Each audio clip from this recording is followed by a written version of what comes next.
Lawyers have read it. What is the most outrageous case someone has asked you to take? I work in patent law, and most of my cases are pretty mundane, small variations on items that you use every day, with enough innovation to warrant trying to profit off of it. Sometimes you get one that's actually innovative, which are the fun cases, but occasionally you get the client that's just a complete wacko. This guy, let's call him Vlad, strides into my office and lets me know he has a spectacular invention that he wants to show me, but that I must keep it a secret. Vlad is a heavy-set Russian, the kind you'd expect to see in a gangster movie, with a thick accent to match. I explained that I would be happy to sign an NDA and that confidentiality will be assured. Once he was appeased that his mysterious invention wouldn't be on the front page of the Times tomorrow, he asked me to come out to his office so he could show me. Now, I was a little nervous, given his physique and the secrecy with which he was handling all of this, so I asked one of our clerks to accompany me. I drove the three of us to his office in complete silence. Any small talk I tried to make was stonewalled.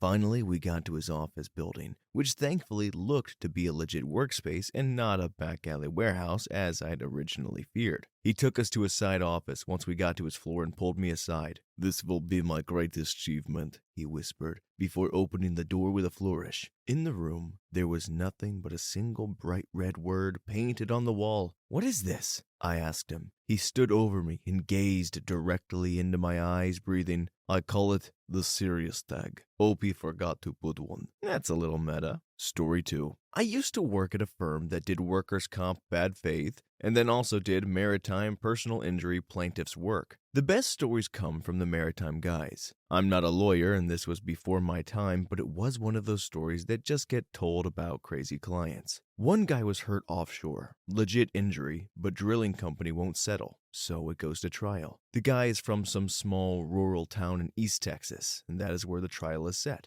During one of his depositions, our client shows up in a t-shirt that has a silhouette of a woman dangling from a stripper pole. At the bottom, there's a text that says, "I support single mothers." Perfect, just what we need for a video deposition. Later, if I'm not confusing two clients, we go to trial. And right as it's about to start, the client goes, "I was hoping we didn't get this, judge." And our lawyer thinks that is strange and asks him why he hoped for that. Apparently, our client killed the judge's nephew or something during a breaking and entering via the stand your ground/castle doctrine a few years prior. It was a huge case in this small little town, and it was something the client neglected to mention at any point prior. Perfect! Great thing to know as the trial is beginning. We did win the case, however, and I'm still not sure how. Edit. The client was a captain, an American for a boat offshore from Africa. Most of the crew was African. One of the crew stabbed the captain, which led to our involvement. Jury ended up awarding a huge amount and was later upheld by the Court of Appeals. The deposition was not videotaped. I'm trying to find more details on the link with the judge and the plaintiff, but judge appeared to be impartial. Story 3. Okay, so in the first place, it's always nice to get a client from a business card you left at a diner. It means people pick those things up. However, when leaving business cards at diners in certain areas of town, I should expect some issues. This call came through on a dreary December day as I was sipping coffee and watching the snow fall. The caller ID read that it was from a local hospital, and as I picked up, I spoke to a rather frantic young man who informed me he was being held against his will and he needed an attorney to help him. When I asked him where he was, he simply said, "The 5th floor." While this may sound innocuous, every hospital has a 5th floor, where Napoleon roams the halls freely and the residents speak to their imaginary friends who may or may not have been an influencing factor in why they decided that clothing was a way for the government to track them, and therefore the only solution was to create poop pants to throw off the monitoring ability of the CIA. Long story short on this portion, within an hour of the call, a friend had dropped off my fee and I was en route to the 5th floor to meet with my new client. I assumed it would be an involuntary committal defense, and after speaking with my client, I gauged that, while the man was most definitely in need of mental care, he was not a danger to himself or others and was unlikely to be one. He had, in my opinion, been forced to agree to being committed by his probation officer, and frankly, I wasn't going to let that stand. I got the name of some contacts from his treatment plan who were willing to vouch that he had, until recently, been compliant with his medications, and contacted his social worker who was able to confirm that yes, Since he had ceased taking the medication due to an inability to afford the medication, the county would assist him with it. A slam dunk. I would simply swing my big lawyer junk around the mental ward and get him released, then appear in court to defend against the involuntary committal. Within 24 hours of being committed, my client was back at home. A hearing was set a couple weeks in the future, and I did daily checks to be certain he was compliant with his medication leading up to the hearing, until the one day I didn't. A call from the local police was my tip-off. An older officer, one I was familiar with, called to advise they had responded to a disturbance at my client's home. He apparently had been screaming in an empty room loud enough that the neighbors were concerned and called the police. The police officer, a friendly sort, gauged the situation and decided my client wasn't a threat but asked what the situation was. "The ghost," my client had responded. "The ghost won't get out, and it won't leave me alone." "Well," said the officer, "I can tell it to leave." So he did. He told the ghost to leave. And then, apparently for craps and giggles, told them that it was a civil matter if the ghost refused to leave, and therefore an attorney would need to be contacted. At which point my client dropped my name, which resulted in the cop giving me a heads up. So I call my client, who is inconsolable at the concept of sharing his home with the ghost. Keep in mind, I've been to this guy's house. This is the first I've heard of a ghost. But there is a competency hearing on the horizon, and this will not play well in front of the judge. "The cop said it's a civil matter," my client repeated about the 18th time after I told him I was not, in fact, a priest, but was a lawyer and didn't know how to perform an exorcism. "What do you want me to do?" I snapped a bit. "Evict it?" There are moments in time when you should keep your mouth shut. This is one of them, because the immediate response was, "Can you? That'd be great." Well, crap. So long story short, I ended up driving out there with a mock-up notice to quit addressed to any spirits in possession of the property located at 1313 Mockingbird Lane without any authority under color of law, advising them that their possession was unlawful in nature and ordering them to quit and surrender the premises or any portion thereof within 15 days of the date of this notice. As I was obviously unable to obtain personal service via hand delivery, I had my client direct me to the portion of the premises the ghost occupied, an empty spare bedroom, and made service by posting the notice to the door of the room. I then noticed that the ghost had been served a valid notice to quit and surrender possession and went home. A week later, as we're preparing to enter the court for my client's competency hearing, I ask about the status. "Oh, Mr. Creepy, it worked great," my client announced. "He moved out the same night and took all his stuff with him." The ghost apparently had stuff. Anyhow, I smiled and patted my client on the shoulder as I offered some sage advice. "Well, good," I said. "Now, let's not mention this in front of the judge. He might have a problem with the service and order us to let the ghost back in if he finds out about it." My client nodded enthusiastically. I kept him out of the mental hospital that day and took some comfort knowing somewhere today this crazy idiot is still telling people about his great lawyer who got rid of his ethereal roommate for free. Story 4. The day after President Obama won the election in 2008, I had a potential client cold call for a claim of copyright infringement. He wanted to sue then President-elect Obama for having 7 U.S. flags on the podium during his acceptance speech. I asked him for a registration number so I could verify details, and he hung up on me. Edit. Second most outrageous case was a potential client wanted to protect, copyright, maybe patent, a Wii sex game that used the Wii controller and Wii Fit. I wanted to take it, but was voted down by the firm. When I told the inventor this, he said, in a resigned voice, "Third time that's happened." I really felt bad for that inventor that put him on to another of my friends who also was a solo IP lawyer. Edit 2. Some people are confused about the 7 flags thing, and upon review I can understand. The potential client claimed he had copyrighted the use of 7 flags on a stage for presentations. This is ridiculous and would never have been allowed a registration, but he didn't know that. Likely the potential client was high, drunk, or a scammer. My guess is he wanted to file a lawsuit, then sit down in a boardroom during pretrial motions and try to settle for a nominal sum. He would get a few thousand, minus lawyer fees, and go away. Unfortunately, the potential client didn't understand that 1, you need a copyright registration before you file a lawsuit.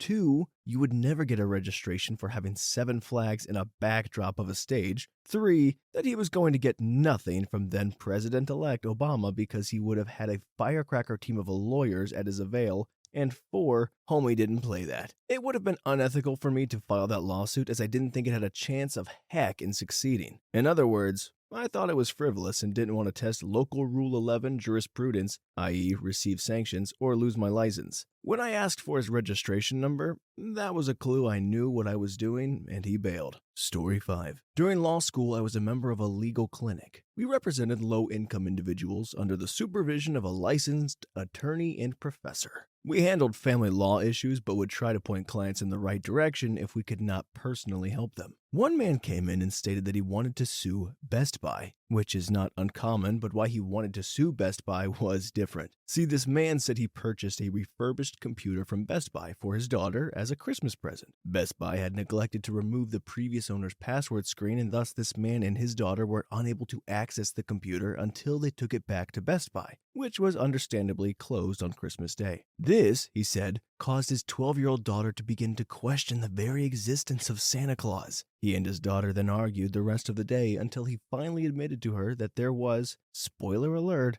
no Santa Claus. His words were, "Seeing your daughter lose faith in Santa ruined all Christmases to come." He also claimed that now his daughter was a real female dog since she had stopped believing in Santa Claus. What was more interesting is the amount of damages he requested. He stated he believed that Best Buy owned him at least $25 million because Christmas was ruined, his daughter will never believe in Santa again, and now he has to deal with her being a real female dog now. I did not believe he had any type of recourse against Best Buy for inadvertently demolishing his daughter's belief in Santa, but even if I did, our clinic could not help him. I informed him that we only handled family law issues and he should call the local bar association's lawyer referral service. He stated the bar association already told him that they would not take his case. Then he proceeded to ask if I had children. I told him I did not. Then he proceeded to wish that all my future kids would have their belief in Santa Claus ruined. He stated that he would not help me if that happened. He then told me to F off and left. The whole time I was wondering how this guy's daughter believed in Santa Claus until age 12. Yeah, that's a long time to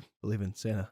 Story 6. When I was a trainee solicitor, my principal had a guy come in who spoke almost exclusively in quotes from U.S. presidents. This was a specialist law firm in a very English town, and the dude was about as English as it's possible to be. Tweed suit with leather elbow patches English. He wasn't initially anything to do with me, but half an hour into the initial meeting, my principal wandered into my office totally exasperated, which I'd never seen before, and she said, paraphrasing here, "Crow eggs, you're a patient man. Find out what this bat crap balloon actually wants. It'll be a good first case evaluation for you to handle by yourself." I spent 2 hours listening to him talk. Literally every second sentence began with, "As Woodrow Wilson once said," or "as Grover Cleveland once said." He even managed to quote Taft. I mean, even the craziest of crazy don't quote Taft. It's Taft, for Christ's sake. Anyway, after 2 hours, I explained how much the meeting was costing him, even though I was just a trainee, and he visibly sagged and said, all blurted out like a naughty child, "I poured bleach on the roots of my neighbor's tree and it fell into my greenhouse. Can you make him pay for the repairs?" I gently explained why that wouldn't work, and he cried. So I called the loveliest secretary in the firm who made him a cup of tea and sat with him until he went home. Story 7. Not lawyer, but paralegal.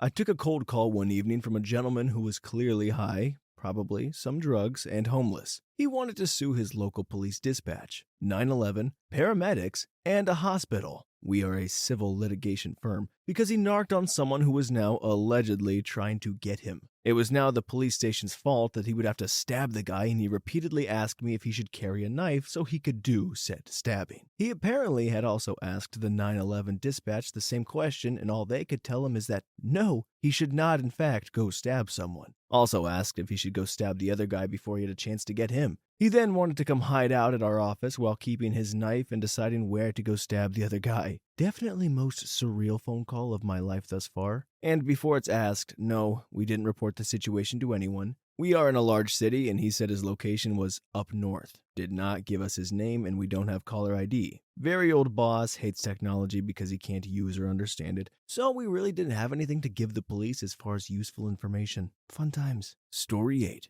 I got a call from a client I had represented in the past. wanting me to help out her son. He and his girlfriend wanted to get married, but she was under 18, so she needed permission from her parents, and they wouldn't give permission. We chatted about it for a while, and then she told me it was an urgent matter because the girl was pregnant. I said, "Wait, how old did you say she was?" Mom said, 14. I said, "And how old is your son?" Mom said, 20. I said, "You need to immediately hire a criminal defense lawyer to help you with this." And then I had to explain to her why her son had a bigger problem than not being able to get married. Edit. This was in the southern US. In this situation, there was an extremely high chance that the son could be charged with statutory SA and child SA. I didn't look up the laws, so I don't know if her being pregnant would have allowed them to get married without consent. Even if they did get married, he could still be charged. They never called me back, so I don't know for sure what happened, but I knew the family, and I don't think I ever saw the son's name pop up on any court dockets, so I guess it all worked out in the end. And nobody made a fuss about him knocking up a 14-year-old.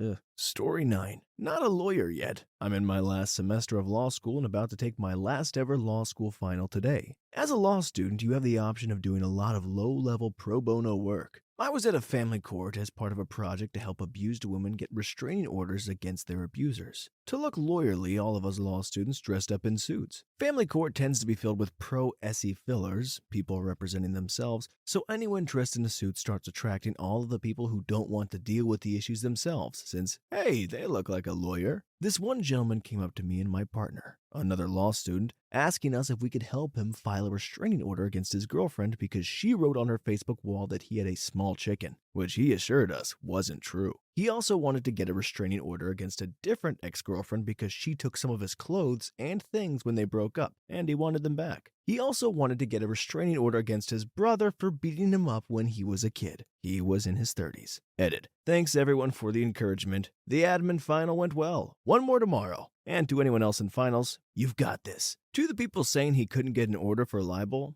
probably not. Libel requires showing of harm, and that would be a pretty tricky thing to prove, especially in the state we are in. Furthermore, getting a temporary restraining order through a family court is a little goofy. Also, the conversation claim. Yes, that's technically true, but what the guy described was maybe $50 max of clothing. A restraining order would not solve that problem, and sadly, it'd be hard to capture the rambling, bizarre speech patterns of this gentleman. Edit 2. For the record, the program was called CAP, Courtroom Advocates Project. Story 10. Not a lawyer, but worked in a law firm. Had a potential client who needed access to something on a high shelf when she was at work. Instead of using the step that was provided, she took it upon herself to take her shoes off, then stand on her chair to reach the shelf. She forgot about her own shoes on the way down and tripped over them. She tried to blame her employers. That's not how it works, love. There was another woman using a vacuum cleaner in her own home, and she tripped over the lead. When we asked who it was in particular she intended to sue, as there was nothing wrong with the vacuum cleaner and no actual injury, she became confused and confessed she didn't know. She just thought she could claim from someone. Pretty tame examples, but amusing at the time. Some people just need saving from themselves. Story 11. I recently settled a broken chicken case. That was kind of crazy. Our firm represents a lot of veterans. We get several calls a year from vets who allege a microchip or transmitter was put inside their head. They claim to hear radio waves, that it interrupts their thoughts, and that they were experimented on, etc. Those are always weird calls. In college one summer, I worked for a firm that was processing thousands of hurricane damages and injury claims. Sometimes claimants would call the firm to ask questions or start a claim, and we would take turns answering those calls. One day this guy called, claiming that when the water level rose after the hurricane, sharks escaped from the city aquarium and he was attacked by one of them. He sounded insane and kept providing all of these crazy details and claimed that his chicken and testicles had been bitten off and his wife no longer loved him because he couldn't perform like he used to. I didn't take the call, but was sitting next to the guy that did. About 10 minutes in, I looked past the guy on the phone and saw 3 coworkers cracking up in the hall. It turned out the shark guy was actually a coworker prank calling the office from his cell phone. He kept it going for about 40 minutes until he finally broke character. It was awesome. Story 12. IANAL, but a neighbor was.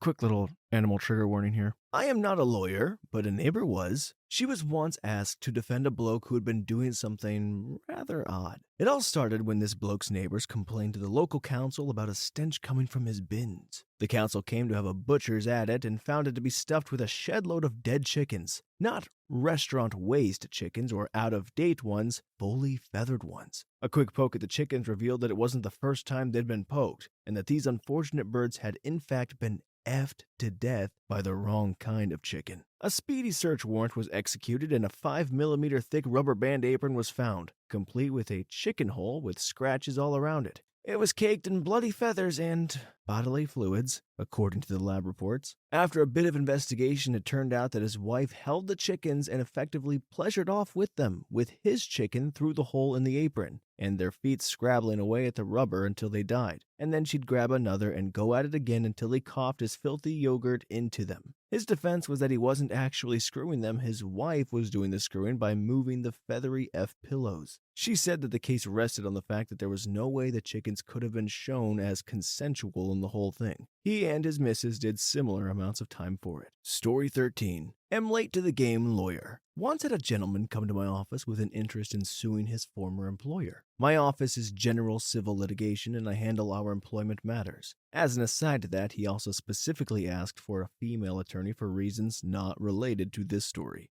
I met with him for about half an hour. He explained that he had been terminated from his employment and believed it to be gender biased. In my jurisdiction, an employer needs to show a legitimate, non-discriminatory reason for discharge, and while this hurdle can be overcome, it's a high one. I asked him if he had ever been disciplined, cited, or written up in the past to establish if the employer would be able to say that he was an unfit worker. If he had an unblemished record, our job is easier. He said yes, 12 times in 2 years. I finished the interview, thanked him for his interest in our business, but told him we would not be able to take the case. I sent him off with a few referral numbers, but I don't know if he ever found someone to take his case. Story 14. I had a bar referral call my office one day, and it was a nice woman who was almost in tears. Once I had calmed her down and was able to ask her how I could help, she explained to me that someone had emptied her bank account and forced her to sign a contract saying that she would marry a stranger. I was beyond confused, but being a young attorney and wanting to help, I decided to get more details from her. I asked for more information, and what followed was one of the most bizarre things I've ever heard. So this woman claimed to be Nicholas Sparks' girlfriend. You know, the guy that wrote The Notebook and Dear John? Well, she is going on and on about how they're in love and how she was going to go to a convention being held in his honor with him. Supposedly, she wasn't able to be his date, however, because he had to be single and appear desirable to other women. In order to preserve the illusion that he was single, she reached out to a matchmaking company to get a date for the convention. She signed some paperwork with them and said she gave them her credit card. When she got home, she read the paperwork and realized that she had signed up to marry a stranger for $10,000 and that Nicholas was going to be so mad at her. I began to realize during the course of this conversation that something was likely wrong with this woman's mental health, and I mean that in the most respectful way I can say it. She couldn't stay on a single train of thought. She kept making numerous outrageous claims about herself and her life, and the thoughts she did complete were riddled with inconsistencies. Here are a few choice selections. 1. Nicholas Sparks wrote Dear John about her and her husband. That was how they met. She claimed he died in the war, which isn't how the story even goes. Later, she said she wasn't and never had been married. 2. She claimed that her father had programmed the first computer in Ohio in the 60s and that she had written the language for him. He took all the credit because he was an adult and nobody would take her seriously at her young age. 3. That the internet used to be able to teach you anything back in the day, including martial arts, psychology, and the future. It didn't work anymore, though, due to 9/11 because the terrorists sabotaged all the programs. After about 10 minutes of trying to figure out if this poor woman had been defrauded by a company, a man takes the phone from her, puts it on speakerphone, and introduces himself as her best friend and caretaker. She says that he is who he says he is and tells me that he's an FBI agent. He asks if we can speak alone. I say yes, and he takes the phone from her. He explains to me that the woman I have been speaking to is a diagnosed schizophrenic, and that he actually is her caretaker and that he isn't an FBI agent. He tells me he's so sorry she's been wasting my time and explains what's going on. Apparently, this poor woman has been suffering from the delusion that she is Nicholas Sparks' fiance after seeing the movie Dear John. She apparently believed that delusion for a number of years. Recently, she decided that she needed to go to the Nicholas Sparks convention and had to have a date, so she contacted a matchmaking company. The company hadn't signed her off to marry anyone, which is impossible, and had instead set her up with 10 different men that could take her on dates. She did spend $2,000, not $10,000 like she claimed to me on the phone, which was a waste of her savings, but there wasn't any fraud. It's just a poor, mentally incapacitated woman who was hopelessly confused and upset. I can honestly say that it was the weirdest call I've ever gotten. It was a mix of confusing, hilarious, and sad. Story 15.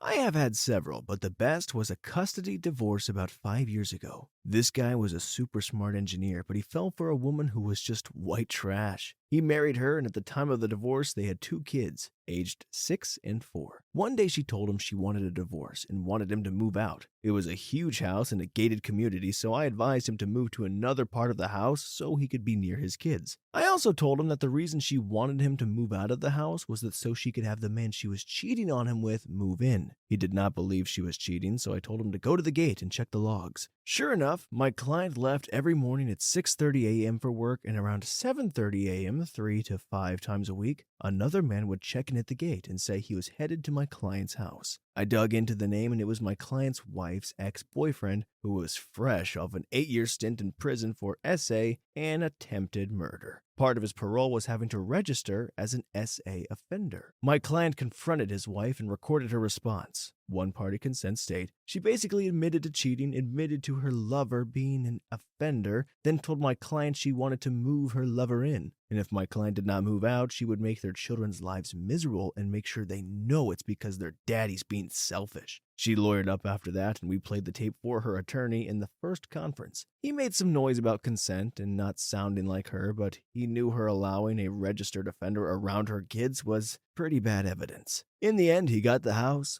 full custody, and the bank accounts. She got 1 car, her clothes and jewelry, which was very valuable, some of the household items, and $25,000 in cash. She literally moved from a mansion in a gated neighborhood in the nicest part of town into a trailer in an unincorporated part of the county. Don't marry trash. Put that on a t-shirt. Story 16. Edit. I'm not a lawyer, but I was involved in an outrageous case that changed my life. I bought a property while I was in college. When purchasing, I got title insurance from First American Title. At the time, the seller suggested I use them because that's who he used and they did a great job. 3 weeks after buying the place, I got served by a sheriff. Lawsuit says I'm in unlawful possession of someone else's property. What? So I sent a letter to my title company and told them to handle it. No problem. They hired a lawyer who responded. Background. Some guy that owned the house 10 or 15 years before had lost it in a lawsuit judgment. The house was quickly sold off. Later, the lawsuit was overturned and he wanted his property back. This part took place in Dixie County to give you an idea of what type of court dealings were going on. So the previous owner sued the seller, guy I bought it from.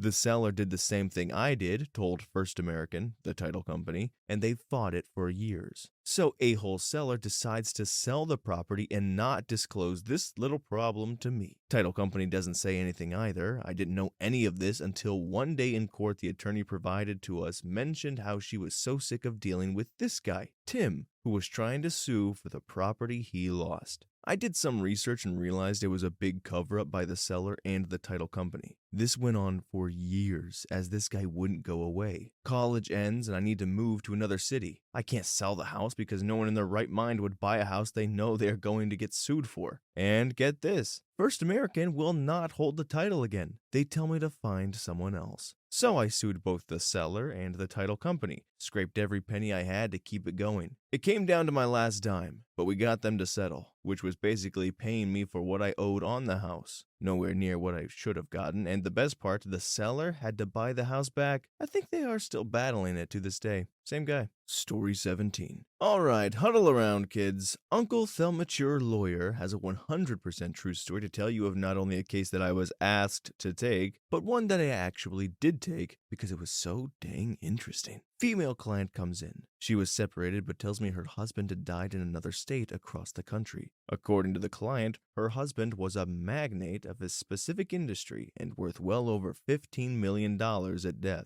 It is worth noting that this was her husband's second marriage and that my client was about 25 years younger than her now deceased husband. So I take the client and begin to do some research, and I can't find any county in any state that has a marriage certificate for these people. The client sends me what she says is her marriage certificate, but it's a Staples-esque award form printed and signed by some priest in a completely unrelated state. So now the pieces start to fall in place, and here's what I realize has happened. 1. Older business tycoon tells his first wife he's leaving her. She says, go ahead, but we are never getting divorced because of that sweet money. 2. Older business tycoon meets gullible younger woman and tells her he got a divorce in Mexico somewhere, which never happened. 3. Older business tycoon pays off a priest to conduct a full-on ceremony. I'm talking church, bridesmaids, rings, and the whole 9 yards. The priest just never notifies any county of the wedding. 4. Older business tycoon regularly sends $25,000 per month in cash to his new wife in a plain FedEx package. My client shows me monthly FedEx slips that she saved from the delivery. 5. Older business tycoon has no will and has kids from both marriages. Now, imagine my comfort level when I have to introduce these two sets of kids to each other. It was crazy awkward and uncomfortable, and the irony was how much some of the half-siblings looked exactly like each other. It was bizarre. In the end, the kids all wound up splitting any money left in the estate, and it did all work out as well as it could have, but it was a crazy situation to be sure. Story 18. My family member sued me for taking down their website. I created the website. I hosted the website. I had no problem doing it since they were family and it ran on my server. Unfortunately, it got too much traffic. They started being very hostile to my parents, so I took down their site. I sent them a letter about how families should treat one another with a passworded zip of all their files. The password was at the bottom of the letter, so they had to read it to receive it. Got sued for 6 figures. They were pulling in at least $300 a month. They said that I was doing irreputable damage to their site and they couldn't get the site online because it was impossible. In court, they brought the whole database printed out. When they showed it to me on the stand, I laughed because I told the judge that's all the information that they said they couldn't receive or open. All the counts were in my favor. Best part was prior to our court session, my lawyer suggested highly that we settle out of court. I offered $10,000. They didn't take it. After they lost, their lawyer asked if we could just settle on the amount from the settlement. My lawyer told them to F off. It was glorious. Story 19. When I was the junior associate at a regional office of a large firm, one of my assigned jobs was handling some of the "I want to talk to a lawyer" calls that came into the front desk. We didn't take the cases off the street, but the partners, just on the off chance some random person called the front desk with something actually worthwhile, figured someone should take them, document them, and if necessary send the "I'm sorry, we don't handle that kind of case" letters to cover ourselves on an expiring deadline, or alternatively send it up to a partner if it was actually promising, which was rare because people with large legal budgets don't just call the phone book number for law firms. We got a call one day through the front desk. "I want to talk to a lawyer." He gets me on the phone. "The liquor store stole my tax refund." "I'm sorry, what?" "The liquor store stole my tax refund." "Did you give them a check?" "Well, no. The guy in the back of the liquor store did my taxes for me, and now he won't give me the check." "I'm sorry, we don't handle that kind of case." "Have you talked to the prosecutor's office? They might file criminal charges and try to get you restitution." Story 20. Another little animal trigger warning here. Late to the party, but I have two, both I will admit are friends rather than myself. The first case is the case of a donkey effer. A friend had to try and defend a bloke who got caught 3 times being intimate with a donkey on a local farm. The guy kept on getting caught because he had to take a step ladder with him, and every time it happened, the farmer spotted the ladder bouncing up and down behind the fence every time the guy walked to the barn. The barrister in this case had defended the IRA in the past, and his words were, "Bloody long step away from the IRA, but the same amount of money." The defendant didn't have a case and was completely open about his beastiality in open court. No shame whatsoever, supposedly. The second is actually a friend of mine who is a magistrate, basically volunteers from the community who act as judges in smaller cases prior to Crown Court. I am unsure whether you have these in the rest of the world. The guy appeared before magistrates where I think he had attacked a police officer. They first watched a video of the event with the guy shouting all sorts of obscenities at the police. He then, when asked to answer for his crime, started to pretend to speak another language. His solicitor just said, "Please forgive my client. He does speak English, however, he is an idiot." After this blatant lie of trying to speak a foreign language, which was complete and utter nonsense, he then started to pretend that he was deaf and dumb, thus started to mimic what he thought was sign language, pointing at his mouth and shaking his head. His solicitor again, "Please forgive my client. He is not deaf and dumb. He is just stupid." My friend who was heading up the magistrate's board then said to the defendant, "Please take a seat, Mr. X." He responds, "Yep, no problem, love. Have far more than these if interested." Story 21. Standard disclaimers: none of this is legal advice, and if an anonymous person on the internet says they're a lawyer, you shouldn't necessarily even believe them. If you need actual legal advice, contact a lawyer offline. My practice mostly keeps me away from these things, but 1. While interning at a prosecutor's office, I ran across multiple potential cases that went like this. Complainant is a balding guy in his 50s with a paunch. A few weeks ago, he met this girl, and he says they really hit it off. In fact, they started dating, and she moved in with him. What's she like? Oh, scorching hot 20-year-old. Anyway, it was rocky from the start. She was always bringing her friends over and using or borrowing his things, and she went through a lot of his pocket money. Then one day, she just up and vanishes, along with all the cash in his wallet. Now she won't take his calls, etc. He wants her prosecuted for theft. And I'm reading between the lines. This sounds an awful lot like this guy just hired, fell for, and then got rolled by a prostitute. 2. I've seen a police officer submit an accident report describing events that were literally impossible given the physical evidence. As in, the impact marks are on the opposite side of the vehicle. I'm not sure what happened there. I think the cop was close enough to personally view the accident when it happened, but wasn't really expecting or paying attention to it. His official version didn't match any of the witnesses he interviewed. The party he said was at fault fought it and charges were dismissed. 3. I have heard someone say, and I am paraphrasing to the best of my ability here, "Why won't you prosecute him?" What do you mean it isn't good enough to use the prosecutor's time? You sure had plenty of time to prosecute me when I punched that stupid idiot girl. Not kidding. 4. Unlicensed door-to-door dentistry. I wasn't involved in prosecuting or defending it, but apparently this is the thing and very illegal in my state. I mean, how good is the dentist? Story 22. Law librarian in a big law school years ago. Pre-internet everywhere. A man used to call the ref desk all the time with odd questions about currency and laws related to it. He claims he's an author and is writing a book about how aliens are going to come to Earth and take over by manipulating our currency system. He has all kinds of questions about counterfeiting money. Shows up in person one day and looks like something out of Central Casting. Odd-fitting green suit, gray hair that is wild and looks like it has not been combed since Nixon was in power. Glasses and an agitated demeanor.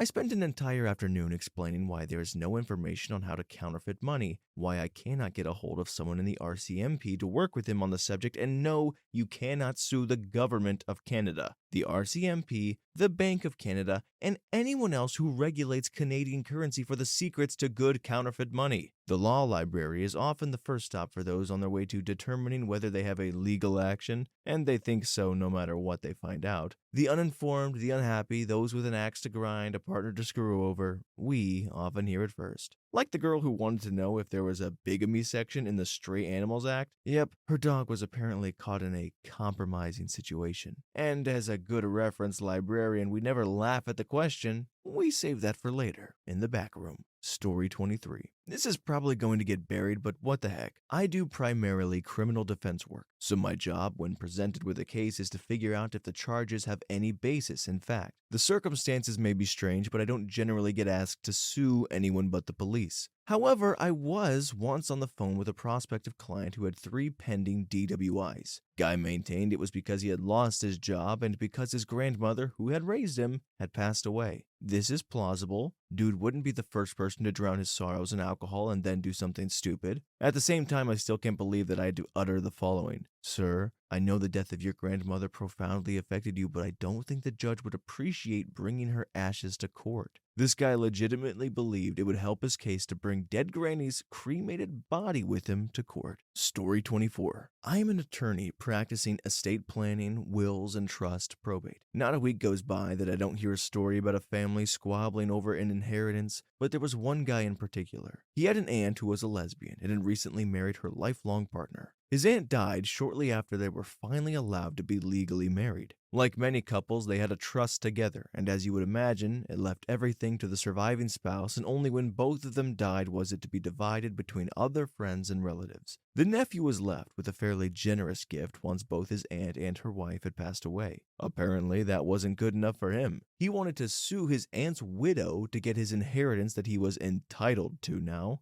I explained that wasn't really possible since the trust was very clear and it wasn't like his aunt left everything to her spouse under duress or anything like that. Also, the spouse had complete authority to change the trust and could theoretically cut him out of the trust entirely if she chose to. There is something that happens when you tell people something contrary to what they want to hear. When you give someone advice that conflicts with how they believe the world works, they get upset, flustered, and more entrenched in their position. They will ask the same question multiple ways just to try to get you to tell them the answer that they want to hear. You can see this phenomena often on r/legal advice. So he kept asking different ways he could sue to get his inheritance, and I kept telling him that he would most likely lose the case and then not receive anything ever. Finally, he asked, "So what can I do? My actual legitimate legal advice? You can be really nice to your aunt's wife." He stormed out of my office without saying a word. That was a first for me. His mother was there for the entire meeting and apologized for his behavior, saying, "He's upset. He was really close to his aunt." Right. It was absolutely clear where he developed his sense of entitlement from. Story 25. I practiced in an urban area in the American South. I met with a man a few years ago who was certain that his mother's lawyer had embezzled funds from trust accounts of which he was the beneficiary. He was in my office with a friend and seemed reasonably well adjusted at first. He was about 40, African American, and seemed nice enough, so I listened attentively to his concern. Then it started to descend into madness as I asked him about the trust and why it was established. He told me with a completely honest tone and straight face that it was money he'd made in the recording industry as a child.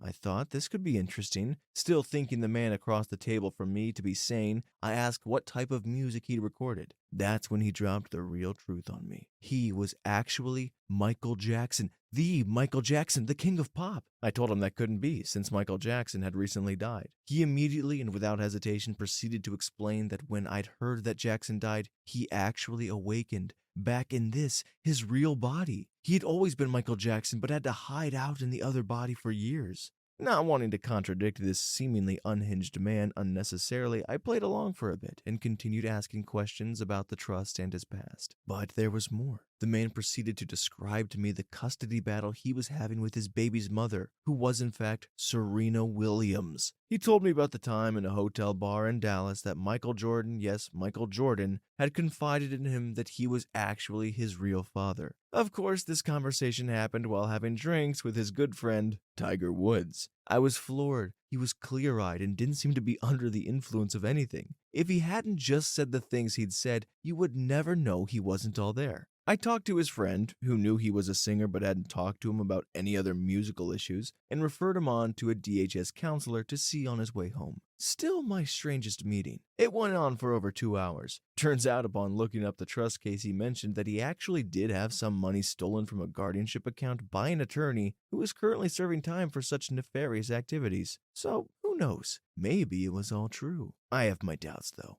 She looked more like a beauty queen, stealing my money.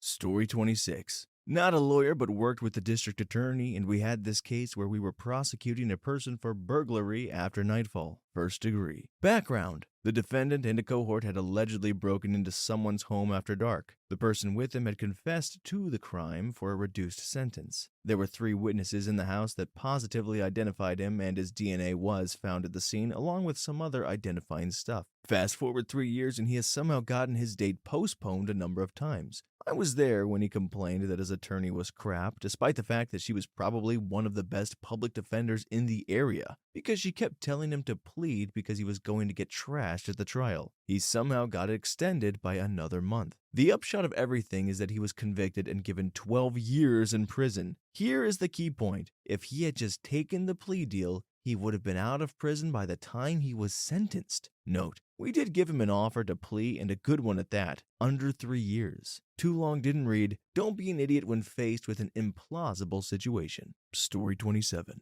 My best friend called me in a panic last year because she was trying to get a visitor's pass for a local military base, but they found an arrest warrant on her record and she was freaking out, thinking they might arrest her. They let her go, but did not tell her what the warrant was for, only the name of the city where the charge was from. I called the city and they looked it up for me. It was a petty theft charge. She didn't even know where the city was, 3 hours away and very small, mostly something you'd pass through. They had my friend's address, social security number, etc. Using her pay stubs at the bank where she works and by getting in contact with the officers, we discovered that it was not her, but actually a woman local to that city who was well known in the area. The woman had stolen $5 of hot dogs and also left behind a check with her aunt's name on it. The name of the woman and my friend were somewhat similar, and when the officers filled out the police report, they populated the form with my friend's information. I've never had so much fun making phone calls for free. We all joke that our friend works in a bank by day and steals hot dogs by night.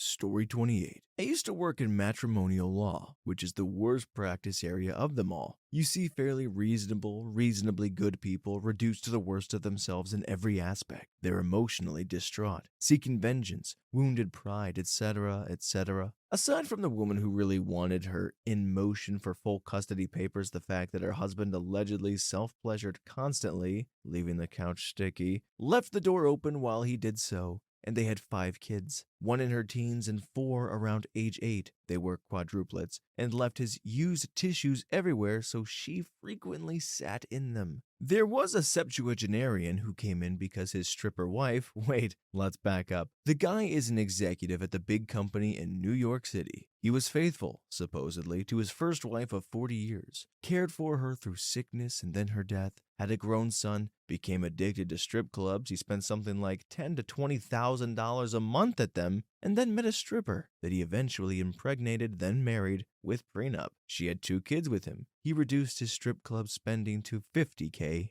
a year. Apparently, she suspected him of being unfaithful with another stripper, so she filed for divorce. She claimed he was an unfit parent. He claimed the same. The guy was not attractive, though he kept himself well groomed, was trim, dressed reasonably well, just had a bland appearance. He was also in his 70s. I don't understand, maybe he was just a dollar sign to the strippers. In any case, one day while discussing his prenup, we had to ask, did you cheat on her? Because that would nullify the prenup. No. Come on, we need to know all the information before we can proceed. I didn't sleep with any other stripper. Lucky for you, oral does not constitute in sex in any state of New York. My boss was a genius. I had to keep it together or I'd have laughed in the guy's face. By the way, his wife wanted to break the prenup, which afforded her $7,000 to $10,000 a month for childcare needs alone, and make him pay upwards of $25,000 a month. Absolutely ridiculous. Glad to be out of that crappy practice area. Story 29. A 22-year-old girl showed up at my office. She was working for a local aquarium of which the owner was found unalived that day. She told me that one of her friends, also an employee in the aquarium, was being suspected for the murder. She also told me that she had already been to several other law offices, all of which refused to take her case, and how the police seemed to have decided that her friend is already guilty. That kind of struck me in my feelings, and me and my team accepted the case right then and there. So me, this girl, and one of my assistants go to the aquarium together, where she told us that her friend is being kept. She gave us a small tour of the aquarium, then took us to the place where her friend was held. After a short chat with the lead detective of the case, she showed us her friend. It was an orca. The suspect being accused of murder and the friend of that girl who came to my office was an orca. And remember that I had already agreed to take this case. Looking back at it, it was pretty obvious something was off, since typically suspects are taken to the detention center, not kept at the crime scene. I should have already been alerted the moment she told us to go to the aquarium in order to meet her friend. Story 30. Going out of my lurking habits just to post that. Sorry for my broken English, I'm not a native speaker. I call this case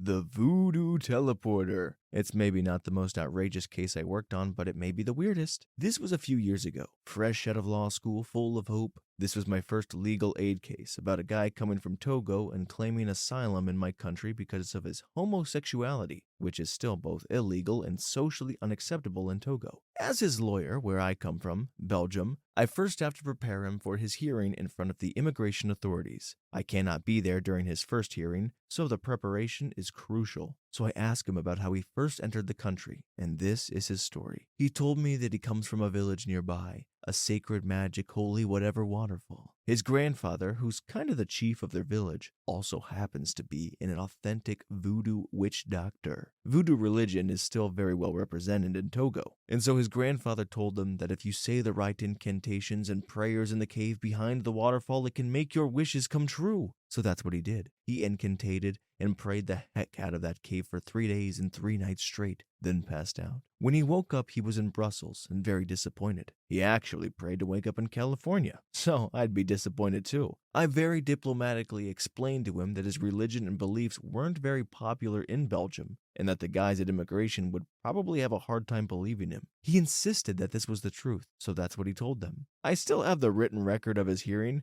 I guess he made some people laugh. He finally wasn't allowed into Belgium, but not for the reasons you would think. He was deported back to the Netherlands because he already had claimed asylum there once before, so Belgium couldn't let him in. He still calls sometimes to check on me. Story 31. Newly minted attorney, happened to be in immigration law and was at a party, talking about my job with somebody, and this wackadoo who was also attending the party overheard and thought I might be able to help him with his problem. Not super likely, but hey, maybe. It's a party and it's somebody to talk to. I should have realized that, this political climate is not the best to talk about people's knowledge of immigration law, but this dude thought I could help him, somehow annex part of Mexico or maybe re-alter New Mexico? I can't quite remember now. Turn it into a 51st state and then round up all the Mexicans. I think even those who were generations down by the line. Sadly, I think I myself might have been on the list. I just don't look Mexican and I was not about to tell him that. And it put them in the 51st state. If they lived in the 51st state for 5 years or something and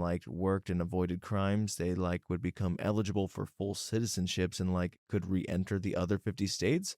There were parts of this plan that were wildly progressive and then obviously parts that were wildly authoritarian. It was just bizarre. And it was the hardest conversation I've ever had to find a way out of. He turned his back for a split second, and then I did the "Hey you" to somebody I actually knew, and then awkwardly avoided that guy for the rest of the party. I guess you can say I say a lot. Story 32. I was a paralegal at a big personal injury firm for several years right after college. 2 unusual stories. Letter from a man in jail. Firms that advertise on TV get many of these. He wanted to sue Oprah, the Oprah, because she was a witch, and she had to put a curse on his body. This curse caused pain in his eyes, liver, and testicles. This was a 6-page letter. Man called wanting to sue Burger King because he and his mother got sick after eating 50 burgers over the course of a weekend. He said they routinely bought a lot of burgers and would freeze them to eat throughout the week. Yes, freeze whole cooked burgers, buns, and condiments and all. Of course they both got sick and couldn't leave the house out of fear of going in my pants. The thing is, BK Corporate had already refunded them for the cost of the food when they complained. He wanted more compensation for their terrible experience, and he wanted them to pay for his taxi fare. Yeah,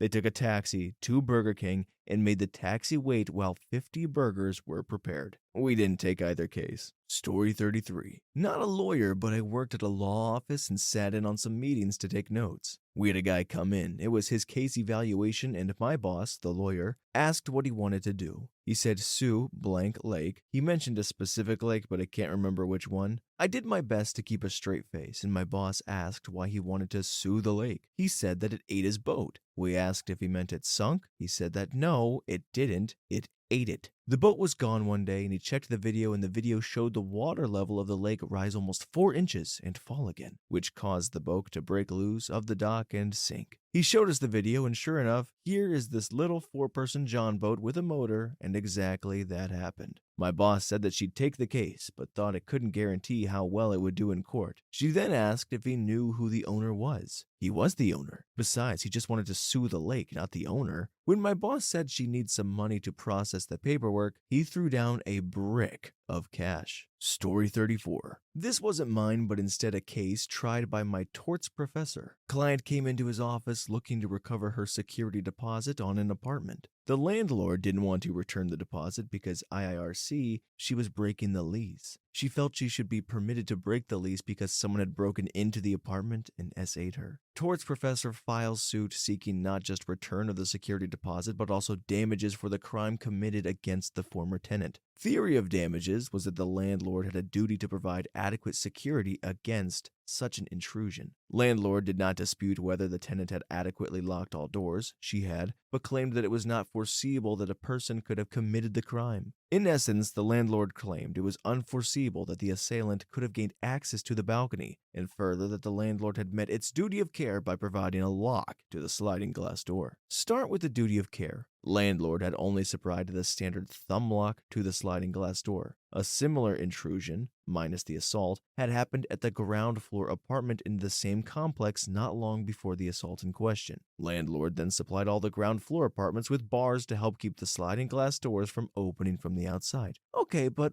what about the assault not being foreseeable? She was on the second floor, and the ground floor apartments are not similar in that they're on the ground, and her apartment isn't. That's what torts professor called the Spider-Man defense. Landlord claimed because the apartment was on the second floor and because the assailant had broken into the apartment via the sliding glass door outside the second floor balcony, it was not foreseeable that a regular human could gain entry to the balcony, except that it was. Plaintiff's counsel supplied pictures of the apartment complex in question. The second floor balcony had an air conditioning unit directly beneath it. Lo and behold, photographic evidence showed the average-sized plaintiff's counsel's shoulders about even with the bottom of the balcony when standing on the AC unit. In other words, it was entirely foreseeable based on the height of the AC unit and its proximity to the balcony that the assailant could have entered the apartment, leaving open the question, why didn't landlord supply this tenant with the same bar to keep the door shut? Tenant got her deposit back, and then some.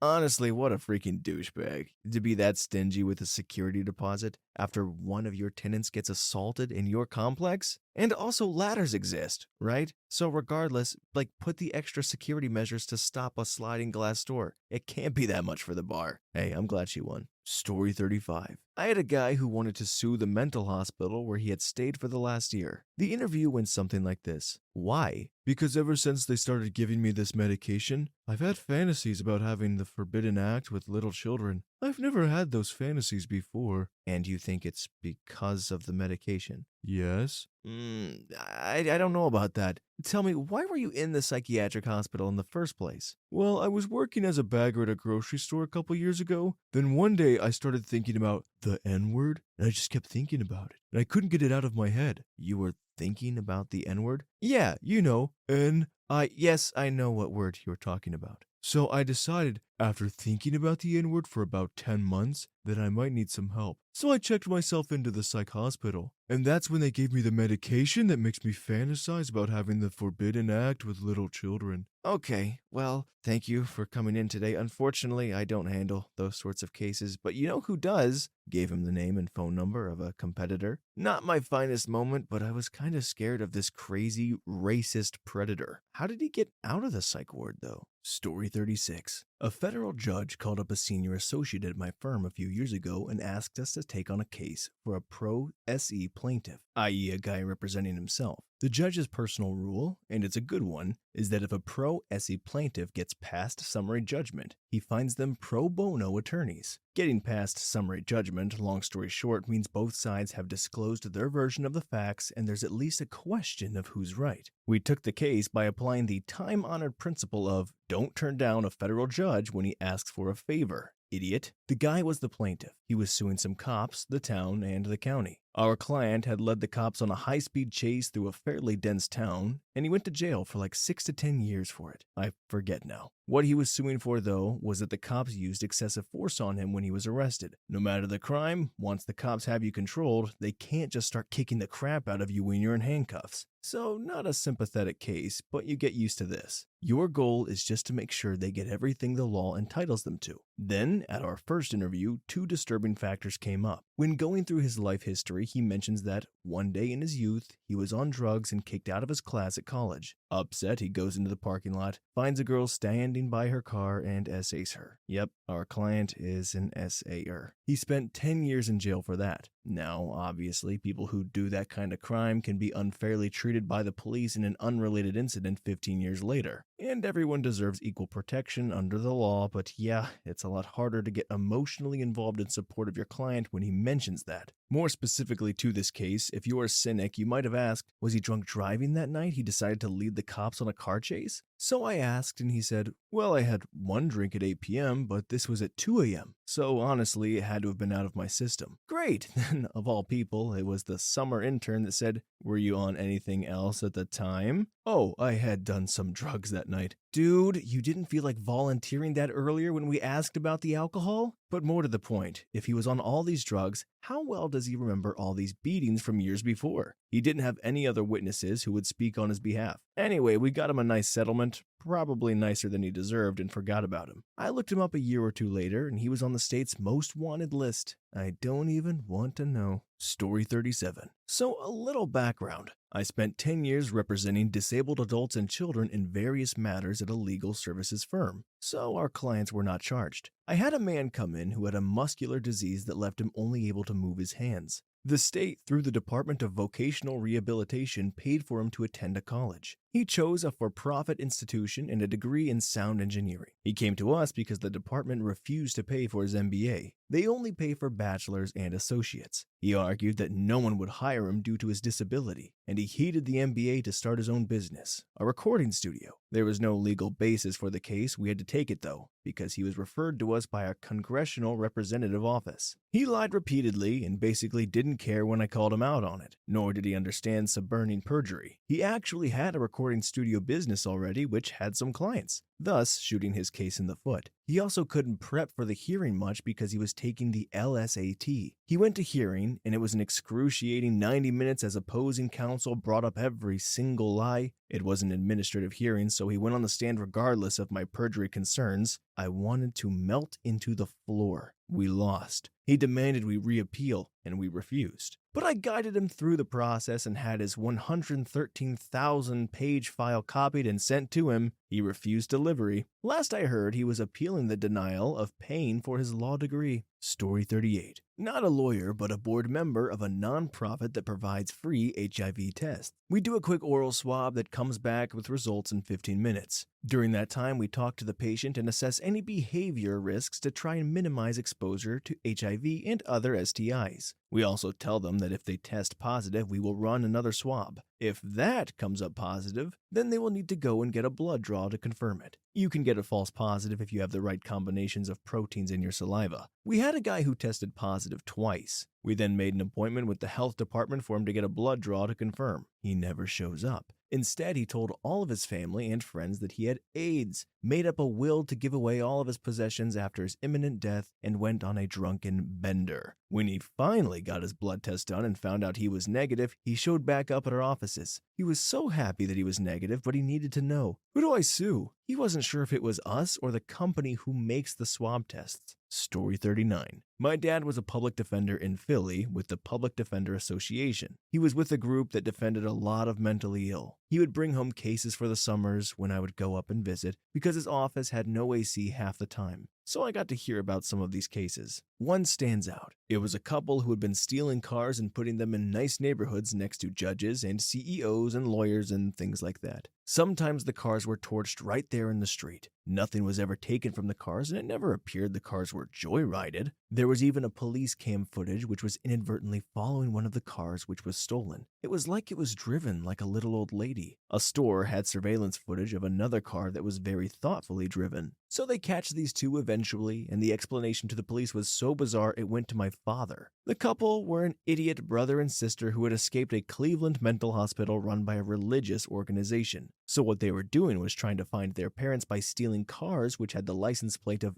Dan somewhere in the numbers and letters because I think they heard that their dad's car had vanity plates, and in their logic was he would put his name on it. If that wasn't weird enough, what they were doing was dropping them off in this neighborhood because somewhere in that neighborhood was, well, so they thought, their dad. It was either a name of a street or the name of a subdivision which they were identifying. So my dad finally gets this out of them and starts looking for their parents. After the case was already basically settled legally, because it was apparent that their parents had really dumped them off at the doorstep of an orphanage when they were 5 or 6. So Dad wanted to find these people. He didn't have a real name as far as the kids could remember. Dan was only sort of a name they remembered. Fast forward 2 years or so, he gets another case where a man and woman were selling drugs, and the man was high on PCP and running across 95 and throwing canned foods at cars. This made the papers. Man gets my dad. He can't get anything out of the guy. He's just shutting down and not saying anything to anybody, though they find his clothes. Did I mention he was naked during the highway incident? 2 days later, and see in his wallet a picture of the 2 children. Guess who they were? Ta-da!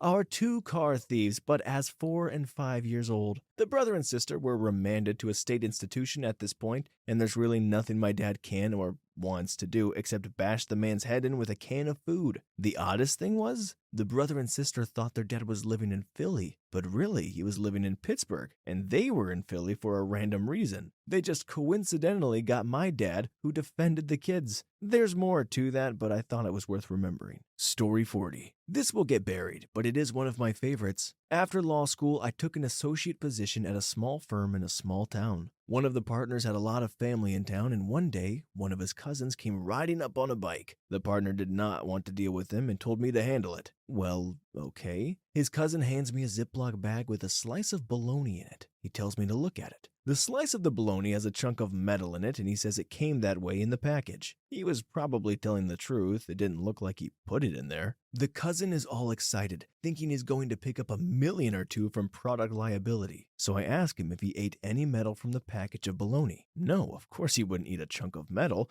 Well, were you injured in any way by the metal in the bologna? No. So I tell them that you don't get the big liability payouts unless you suffer damages from a defective product. Since he had no damages, he was probably entitled to only another pack of bologna, though the manufacturer might give him several packs to make him happy. He looks all dejected. He wants me to double check with his cousin, the partner. I go into the partner's office with the bag of bologna. He's all, "What the heck is this?" I show him the piece of metal in the bologna and explain what's going on. He completely loses it. He is laughing so hard he's crying a little and can barely tell me to go tell his cousin to get lost. His cousin did not want the slice of bologna with the metal in it back, so I put it in the office freezer. As far as I know, the slice of bologna is still in there. Story 41. When I was a first-year IP lawyer, 2000, I had a lady ask me to represent her in a patenting her body technology. She believed her body was full of technology that could be useful to the United Nations or the UNICEF. She explained that a few years ago she was abducted and woke up in the White House in Washington, D.C. While still drugged and incapacitated, Hillary Clinton personally performed surgery on her despite Bill Clinton trying to stop Hillary. Hillary then surgically installed secret technology in her body and brain that lets Hillary control this woman's body and mind, and lets Hillary see, hear, and feel what this woman sees, hears, and feels. She expressed the need to move quickly as Clinton operatives were on to her and looking for her since she escaped the White House a little over a year ago. Fortunately, the firm I work for represented the Clinton family in a libel suit filed locally, so I was conflicted out. When I let her know about the conflict, she was convinced that I was now a Clinton operative and that Hillary had read her mind and got to me before she could. Story 42. My first month at the firm I currently work at, small-sized litigation firm, practice in just about all areas, a man came into my office and he said he wanted to be able to die. I was taken aback at first, but we basically talked it down to he had been in military, watched his friends die for years, was in 2 separate plane crashes, one of a few survivors in each, had become very religious over the past 20 years. He said that he no longer desires to have any medical treatment of any kind or any injury, no matter what. Basically, if he breaks his arm, he wants to be able to stay at home and let it heal, or not.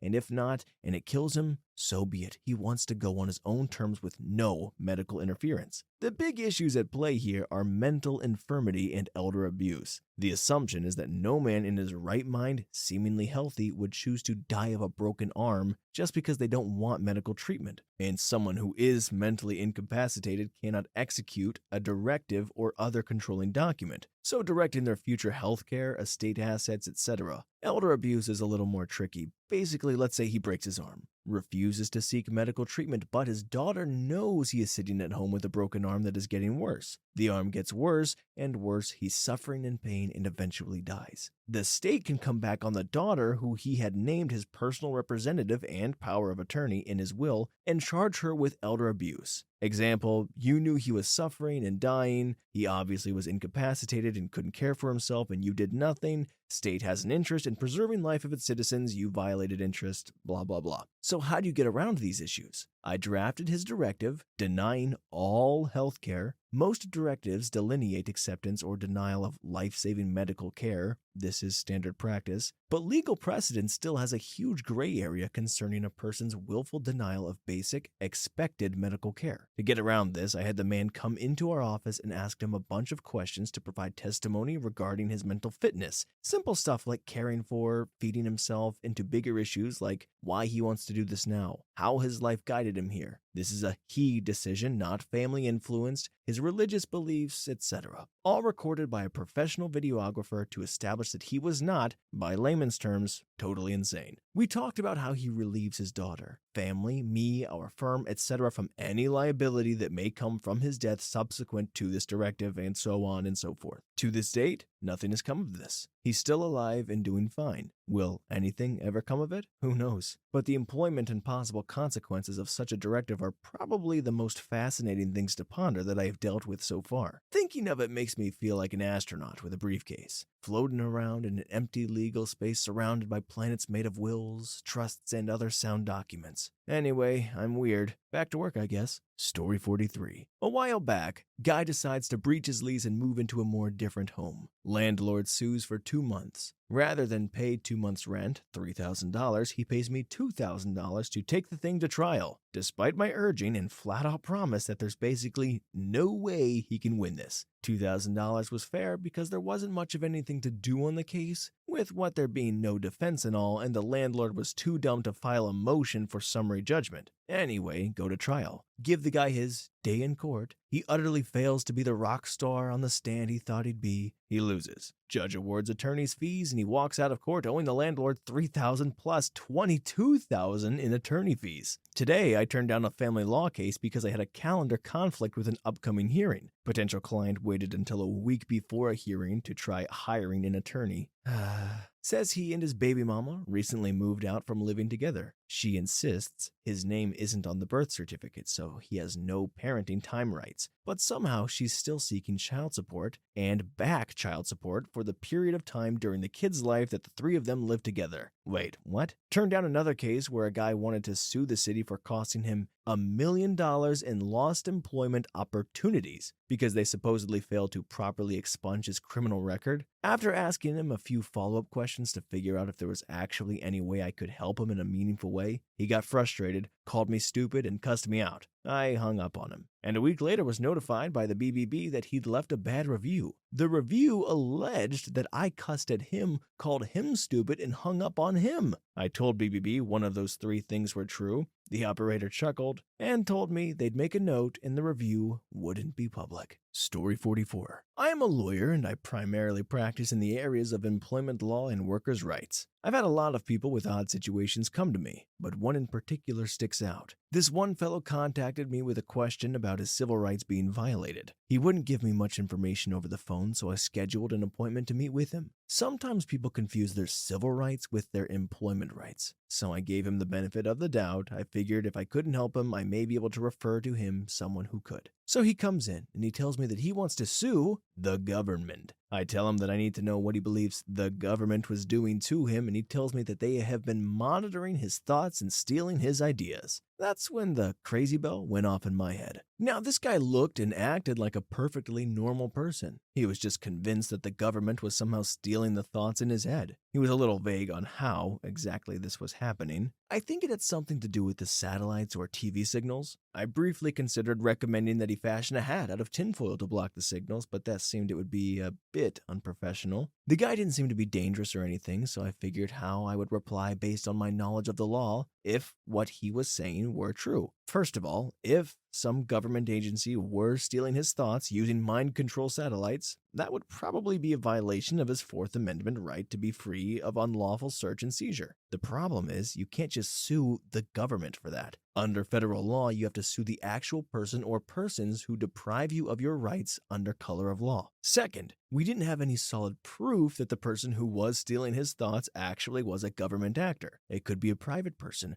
or corporation for all we knew. And finally, even if we could prove somebody was stealing his thoughts, how can we prove damages? Sure, there's the invasion of privacy, but it's hard to measure the harm in dollars. So I gave him my opinion, that we didn't have enough proof of who was responsible or how precisely he had been damaged. I suggested that he get the opinion of another attorney if he wanted, and if he could come up with the solid proof of his claim, I would be willing to speak with him again. He seemed to be satisfied with his answer well enough, so we shook hands and he left. I'm not a psychologist, but it seemed clear that this fellow was laboring under a pretty big delusion. I considered recommending that he seek help from a mental health professional, but thought that would be outside my area. But ever since then, I sometimes think back and wonder, what if he was right?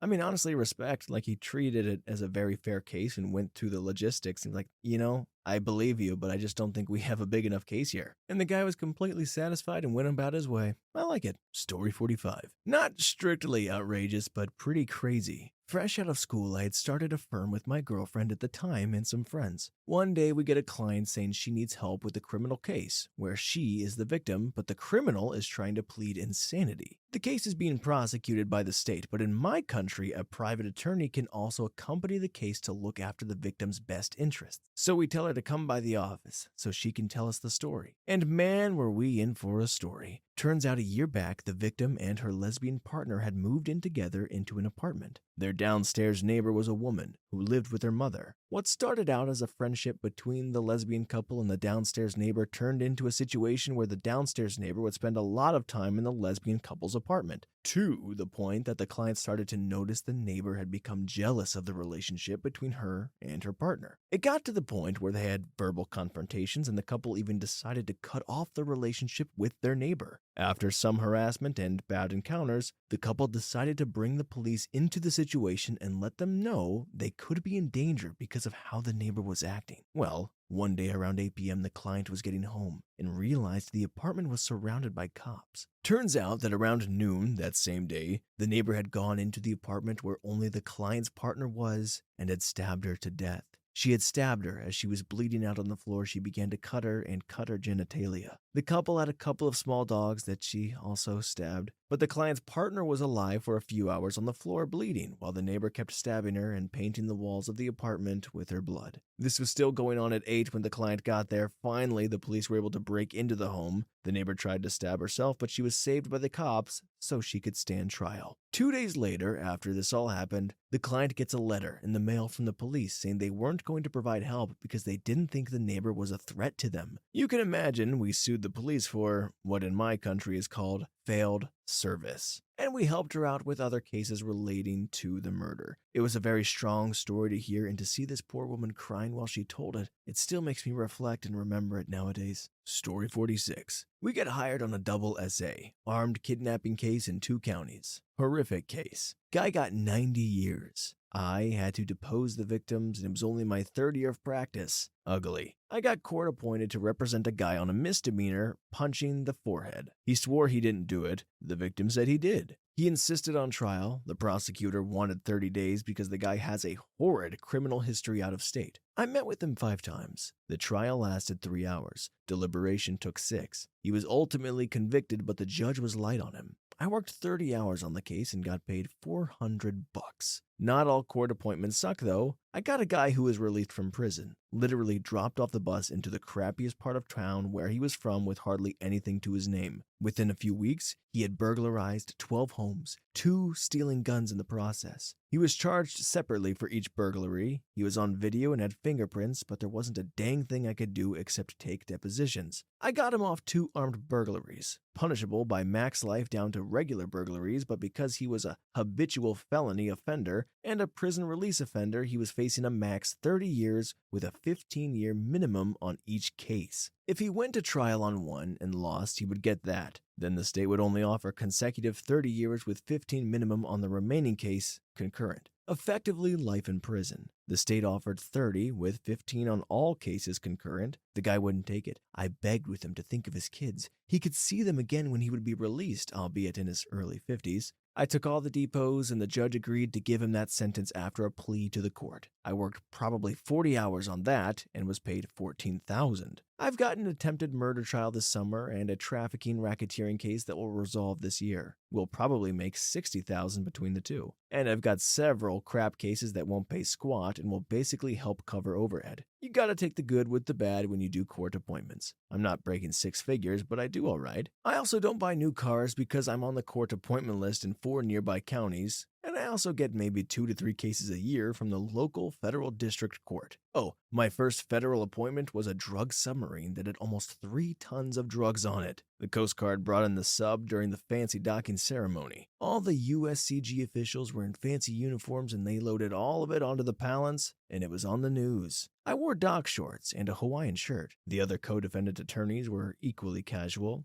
Nobody interviewed us. Funny story, that guy got 14 years. A felon in possession with a violent criminal or serious drug offense background can get a 15-year minimum mandatory. Talk about effed up. The guys importing the tons of drugs worth almost $1 billion get less than some 2-bit drug dealer with a couple of delivery charges gets 15 years or more. Anyway, that's my rant. Criminal defense lawyer on year 9 of practice now. Story 47. Not my case, but a colleague's that I performed some work on. Client had a dispute with a major satellite TV provider. I forget the specifics, but it was something like his cabin that he only used a few months out of the year would regularly have his TV service fail, and it would always take a long time to resolve, just as he was leaving the cabin, so he never got to watch TV while he was there. This had been an ongoing issue. He requested something like $300 for a refund for his services for the time that he was unable to use it. Settlement offers were made for something like $150, but the client was having none of it. We had to pour through this giant contract he signed to find the dispute resolution process, which was some binding arbitration service. We had to pour through this giant contract he signed to find the dispute resolution process, which was some binding arbitration service that we had to travel 2 hours to get to the nearest office. We won at arbitration. The arbitrator granted him the $300 he originally asked for. I don't believe there was an allowance of attorney fees in the contract anywhere. The total cost of his legal fees was over $5,000 and he happily paid it. He didn't care about the money. He wanted them to pay for what they did. And that, my friends, is justice and pettiness at its best. Story 48. My grandpa was an attorney. He retired, didn't die. He did personal injury type stuff, mostly so a lot of the calls he got were people abusing the legal system as a paycheck. He always hung up on those. The story I came to tell is a bit off topic, but my grandma always got to serve the court papers. Usually it's a run-of-the-mill and not a problem, but sometimes there was someone that knew a lawsuit was coming and would try to avoid getting served at all costs. This is where my grandma shines. She's got the best sweet old lady act in town. So there was this one guy, he held some sort of public office for the city we live in. Not the mayor or anything, but maybe on the board? I don't remember exactly. And he knew this suit was coming. So my grandma went into his office with cookies, gushing about something she saw in the local papers and could I please just see Mr. So-and-so real quick. So she went in, handed him his cookies with a handshake, confirmed his name, and then had those papers in his hand before he knew what happened. He was so upset. When he talked to my grandpa, he made a big complaint, saying that lady serving the papers was the meanest old lady, and she should be fired. My grandpa, in his usual fashion, looked at him deadpan and said, "It's so hard to find good help these days." That's my grandma's favorite story. Oh yeah, and he figured out that it was his wife later. She always went with him to court, so he kissed her on the cheek in front of him. Story 49. Did intake at a law firm. Basically, I interviewed new clients to determine if it was a case that met our attorney's standards for a new client. You know, when the lawyer advertisement tells you to call for a free consultation? I was the guy you talk to. Had one guy call for a dog bite case. Those are 99% of the time super easy to take. Did a dog bite you? If yes, take case. If no, turn down case. So I'm doing the standard interview process. Do you know the owner of the dog? You bet I do. It's my wife's dog. Sir, are you divorced from your wife? Nope. Separated? Nope. Do you currently reside in separate residencies with distinct insurance policies, either renters or homeowners? Nope. Is a current insurance provider denying your claim and preventing you from getting care for your injuries? No, I just want to sue her. Her parents are rich and I want their money. Do her parents own the dog? No. The rest of the call was spent explaining that we wouldn't be able to investigate the matter further, since he basically wanted to sue himself. We pursue the insurance policy and make sure insurance pays out. Hardest part was letting him know that we would not be able, as a firm, to establish that his in-laws were liable for an injury caused by someone else's dog. Story 50. My office deals almost exclusively with intellectual rights. For this reason, we receive many prospects from people who want to claim their intangible rights, the software of law, in lieu of the hardware, the stuff at which you curse, not that which you can kick. A few months ago, we received a call from abroad. It was from an alleged animal trafficker who allegedly trafficked a unique animal, allegedly evaluated at $1 million.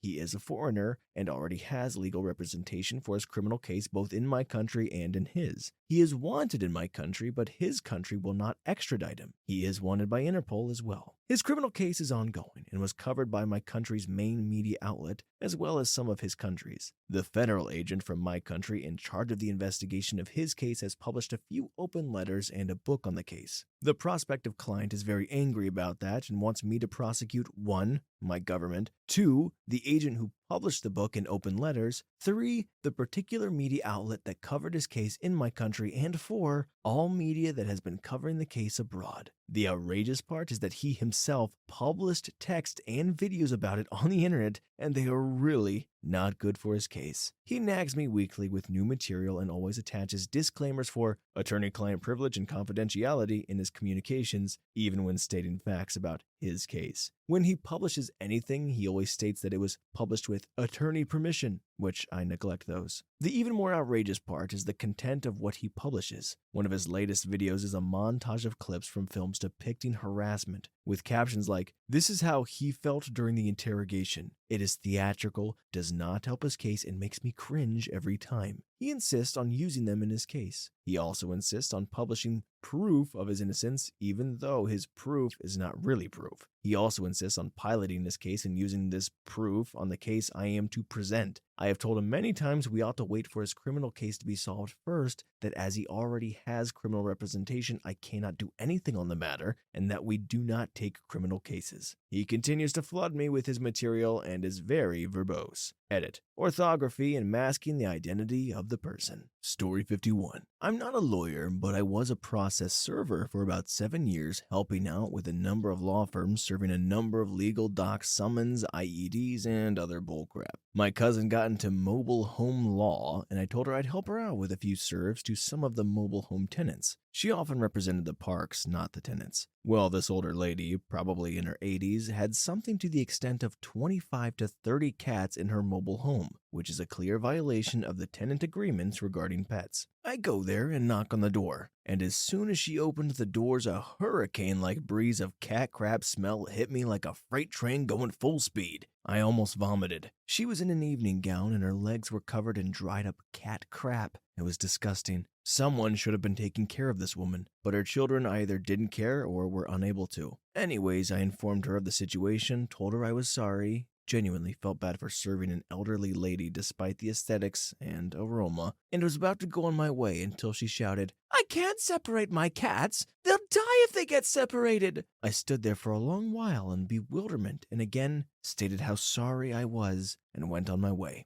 On my way back to my car, I hear this screeching noise, like a scared cat, and then felt claws clinch onto the top of my shoulder and slice all the way down to my back. This lady just threw one of her cats at me. I turned around, and she just stood there, teeth clenched and set like a linebacker ready to get at me. I was kind of amazed and just went the other way. So much for caring for your cat, lady. Story 52. A guy came to me wanting to file for divorce. He said ever since his wife started her new job, he is no longer waited on hand and foot, and that she should know her place. I drafted the paperwork with everything he had demanded to keep. Basically, he wanted all their assets and to pay absolutely no alimony or child support. In exchange, she could keep one vehicle, full custody of their 3 teenage children, and their apartment. Their apartment was 3 bedrooms, 1.5 bath. He would keep their huge family home that was 5 bedrooms, 3.5 bath, pool, guest house, and 3-car garage. He would also keep the 4 vehicles, he and his teenage children's cars, not to mention all the money in their savings, their vacation homes, and all electronics, TV, cell phones, iPads. I drafted this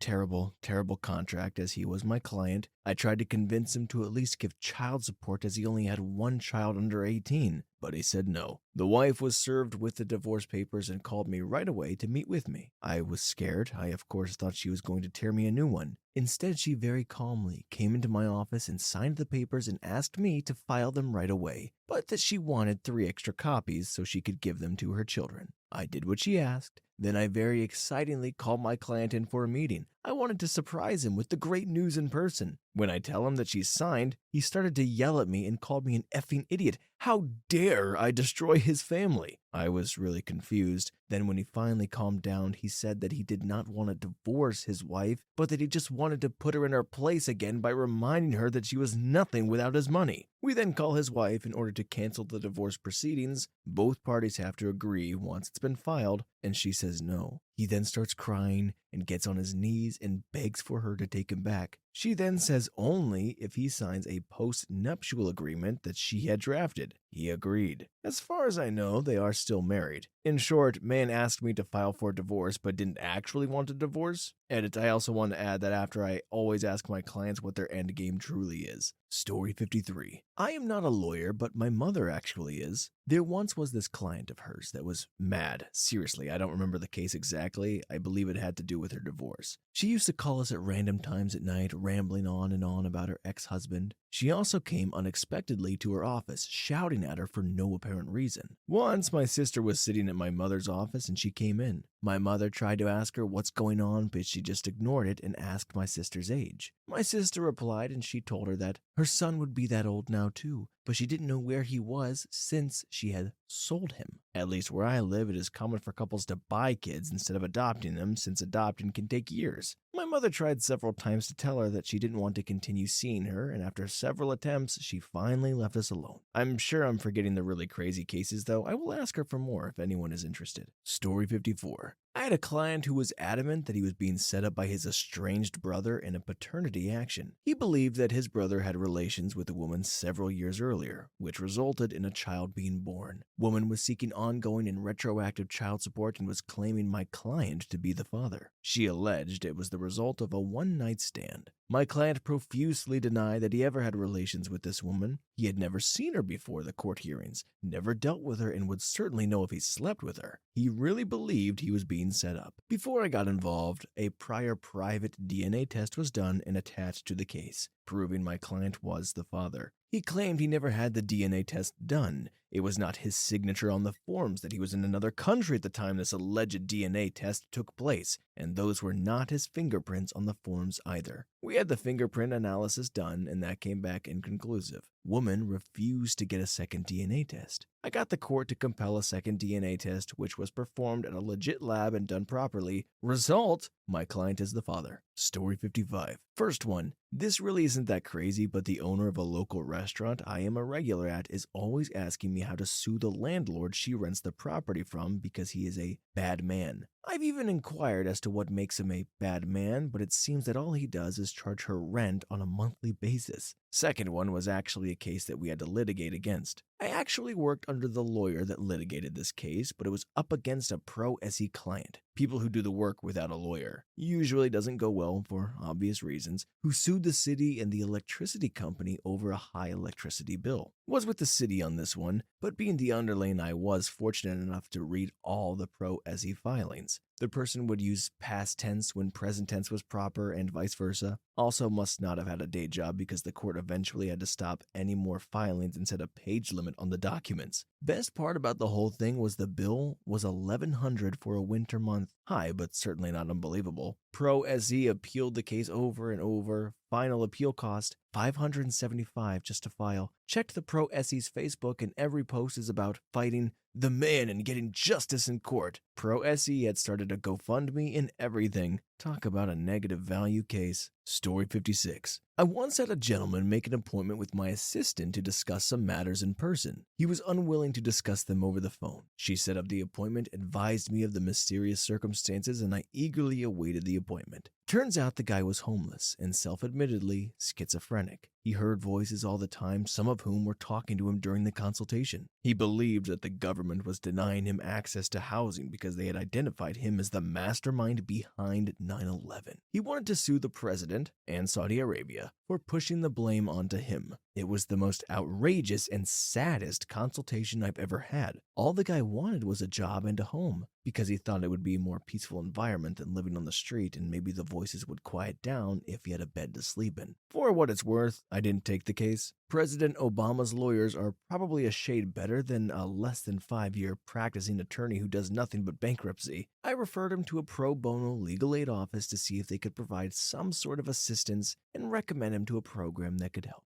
Story 57. I'm not an attorney, but I used to manage a process server's office for a while, and an older guy wanted us to file a serve small claims action papers on Cablevision, cable TV company, and New England, USA, because they broke his TV. I asked a couple of questions as to how a cable company broke his TV, and this is what happened. 1. Guy owns a plasma TV. This was around like 2009. 2. Guy doesn't pay cable bill. 3. Cable company shuts off TV service, so when cable box is on, one static message is shown that tells him to call a phone number to reconnect service. 4. Guy never powers off his plasma after having no cable TV for a week or 2. 5. Guy reconnects service and finds that the image of that static message telling him to call that phone number to reconnect service is now burned into his plasma TV screen. 6. Guy attempts to sue cable company for his own negligence. The guy asked me if I thought he could win the case. I told him, I am not an attorney, so I am not authorized to give you legal advice, in about 3 different ways. He still wanted to pursue this case, so I took his money and had one of my people file and serve the papers, and I never heard how that case ended, but I'm pretty sure he lost. Story 58. I've been a PD for a number of years now, but the hands-down dumbest case I ever defended was when I was a law student, under supervision,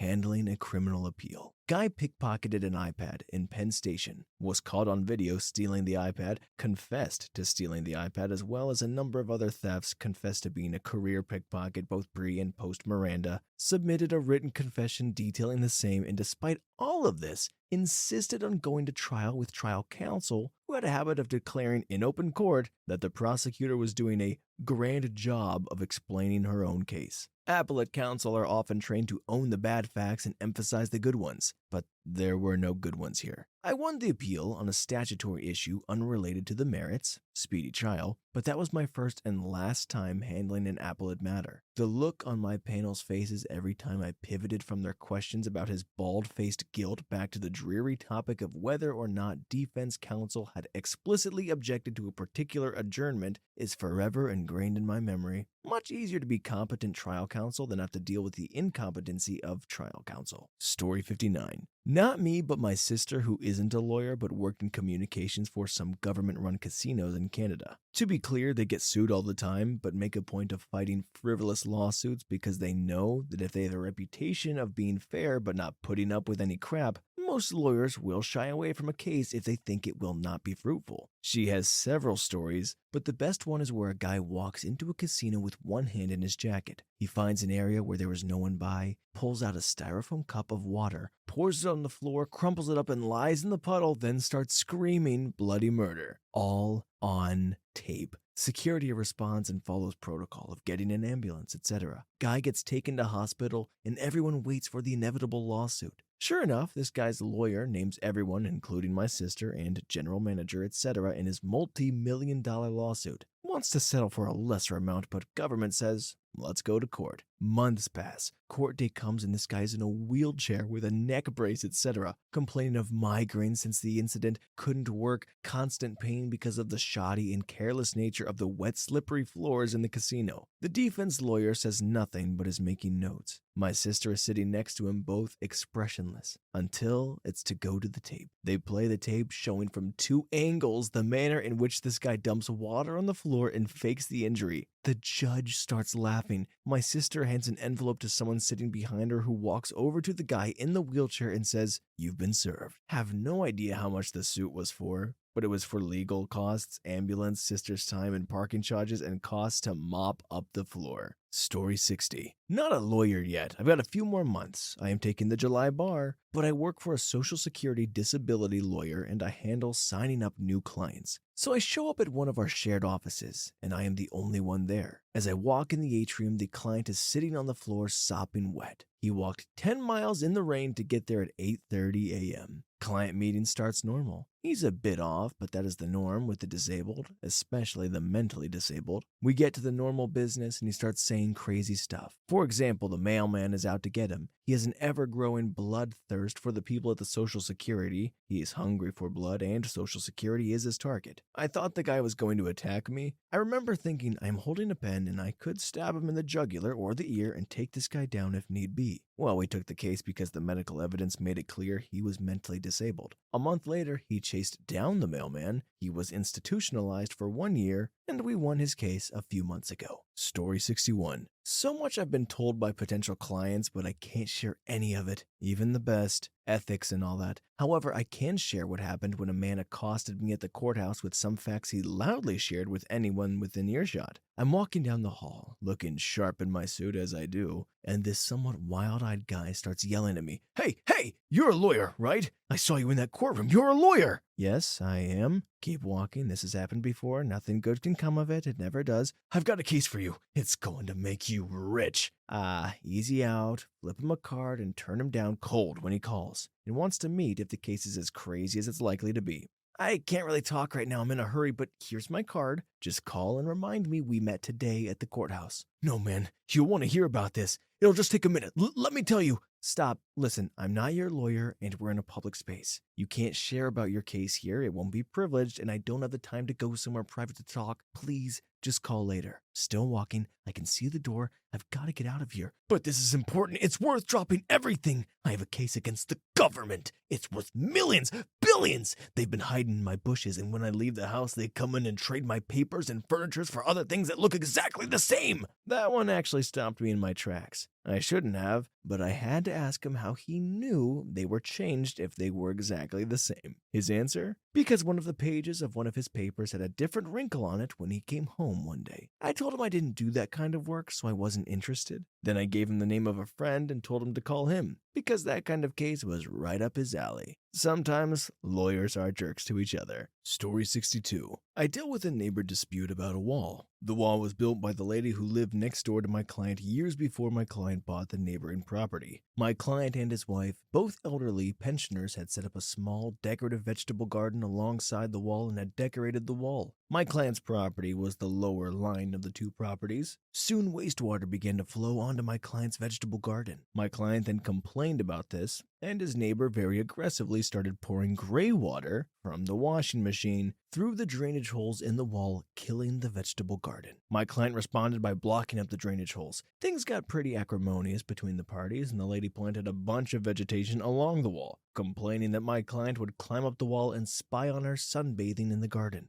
The wall started to fall over slowly. My client blamed his neighbor as she had planted all the vegetation. She blamed my client as he had watered his vegetable garden and hung heavy objects on the wall. The decorations. Negotiations ensued regarding fixing the wall. During the negotiations, things became very acrimonious. My client liked to swear and give the middle finger to his neighbor and her son. Various charges were laid with the police by each party, resulting in an ever-escalating level of acrimony. Eventually, the neighbor installed a CCTV camera on her driveway, which accidentally was positioned in such a way as to capture the antics of my client, who began to continuously shout and swear at the camera. The lady then sued for a variety of interdicts to prevent my client from swearing at her, supported by video evidence of my client climbing onto his roof and singing extremely crude songs about the female dog next door. And as it had now been discovered that the wall involved was built about 2 feet into the lady's property and not on the boundary line, a variety of declaratory orders and interdicts regarding the ownership of the wall, decorations, and vegetable garden, all of which were in fact located on the lady's land. In the end, the case mainly revolved around my client's continual abuse and profanity, and despite a number of arguments raised by myself and the remainder of client's legal team, the judge ruled against us. My client immediately responded by breaching every single one of the interdicts. He was due to be hauled before the courts for contempt when he died. I should also mention that the opposing attorneys were neighbors and had a wall between their properties which threatened to fall over during the case.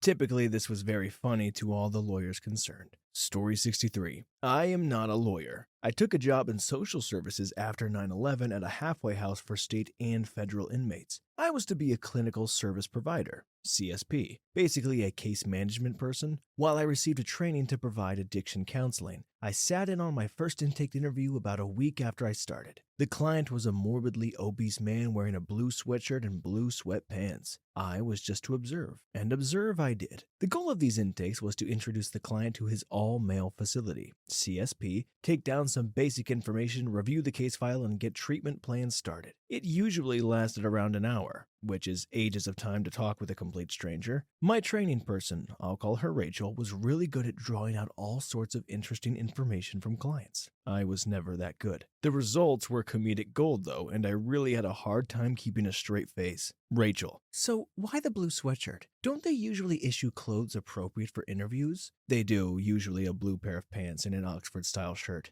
Mr. Blue: nothing would fit me, so they gave me this. Later in the interview: so it says here you were 550 pounds when arrested. What is your weight now? Mr. Blue: oh, I'm down to 450 pounds now. I lost a lot of weight. Later. Rachel: it shows that you were disciplined just once in the 8 years you were in prison. What was that for? I was making hooch, basically fermented fruit in bags, in my cell, and I had so much under my bunk that the floor collapsed one night. Cue me tearing up, trying not to laugh with the mental image of this guy lying down on his bunk and the floor collapsing. Finally, Rachel: so your last offense, what happened there? You'd been previously incarcerated for bank robbery. Why do it again? Mr. B then explains that he'd lost his job, was going to be evicted, etc., etc. Rachel dug for more details about the actual offense because we weren't allowed to deal with specific sorts of felons. We actually had to reject a client, send him back to jail, because he'd robbed a bank with threat of a bomb, and our facility was just a couple of blocks from an elementary school. Mr. B proceeds to explain that he just went in and handed them a note, got the money and walked out. No guns, no nothing. Rachel asks further how he got caught, and he said he just walked off and was nabbed a couple of blocks over. Rachel: you escaped on foot? Mr. B sheepishly: yeah. Folks, I cannot tell you how funny it is to imagine this man dressed like an enormous blueberry walking down the street with a bag of cash. To this day, I imagine the look of delight on the local police department's face when they hear the radio call for a bank robbery perpetrated by a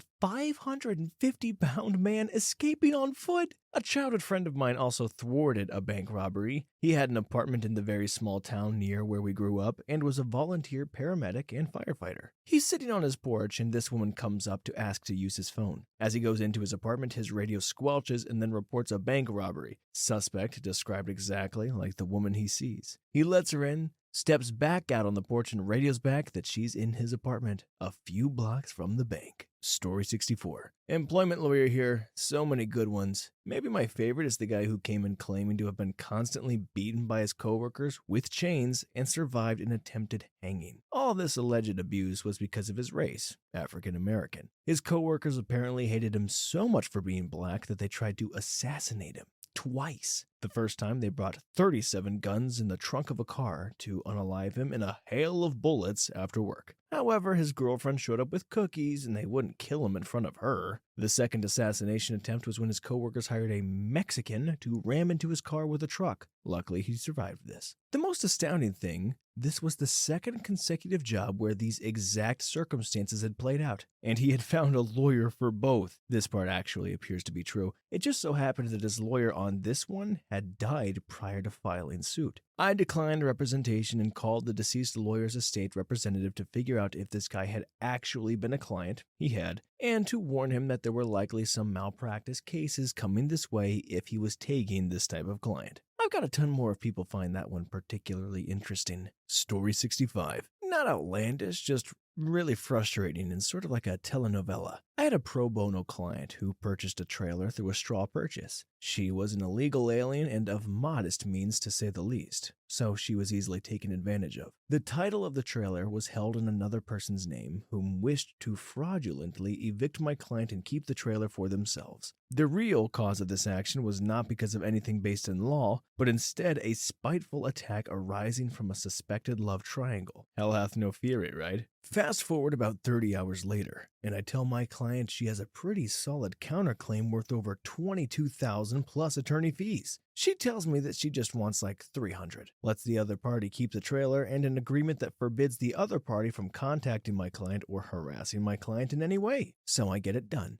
2 months later, she calls me to notify me of her intent to reestablish communication with the other party and potentially repurchase the trailer from them a second time. What a colossal waste of time. Story 66. Late to the party, but working in family law, I have lots of fun stories. Story 1. Favorite case currently. Husband is our client in a real straight shooter. During his intake, when we ask, "Are there any red flags you want to tell us about now?" he says, "Well, I did some drugs in 2009. Oh, all right. Fast forward to his wife on the stand a month ago saying her husband went out with the boys and got a hooker, but he obviously didn't like how she looked, so he didn't sleep with her. When they separated in 2009, they went to a strip club but smoked weed, his first time doing any drug ever, and he fell asleep at the club on the security feed for 3 hours. His crap friends charged $2,000 to his card, and his wife saw it and thought it was some escort thing, as it came through as generally one massive charge at the end of the night. Story 2. Mentioned in a comment, woman files an ex parte application to the court, emergency help needed, regarding her 7th grade son.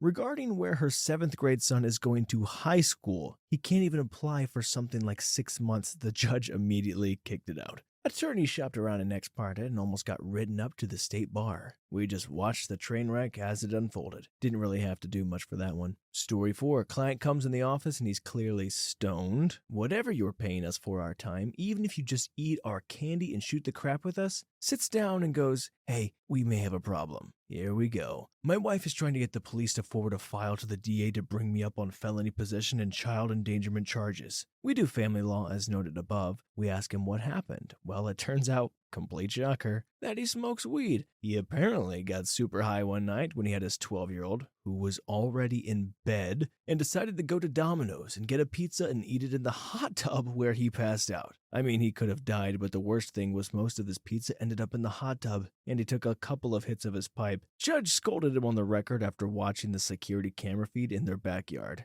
Have tons more, but they aren't really ridiculous like these. Story 67. Effed story. Not a lawyer, not a criminal either. Just a bacon seed farmer. I was headed out to home in a small town, Nebraska. My boyfriend is very sick and nobody here can figure out his stomach issues. We were leaving town, going 34 and a 30 right before a 55-mile-an-hour sign, and we heard sirens. All of a sudden, a K9 unit was behind us as I was riding passenger that day because he never gets out and gets to drive. We had a half a gram of marijuana on us, and before you get mad, 1, it's a plant the good universe gave us. 2, in Nebraska, it's decriminalized, so anything under 28 grams is a misdemeanor or, like me, a half a gram is an infraction. Anyways, the officer immediately gets out of his car and comes to my side, passenger, and shouts, "I smell pot. Get out of the car." He didn't ask for license or registration, nothing. To be honest, we didn't actually smoke in our car, never have. It was for his medical use because nobody can find the cure. He detained us for 2 hours and didn't use his canine to search our vehicle. I requested he used the canine after seizing our half a gram of pot and detaining us for so long. Very effed long story short, he seized our car, wallets, and everything and left us on the side of the road 180 miles from home. Over a half a gram of pot. We don't smoke anything but good old Mary Jane. Our lawyer to this day says they still can't obtain a search warrant for my BMW, so it's been sitting in impound for almost 6 months, untouched. We got pulled over February 25th. They also put warrants out for our arrest on my boyfriend's birthday, March 3rd, and we found out on March 8th.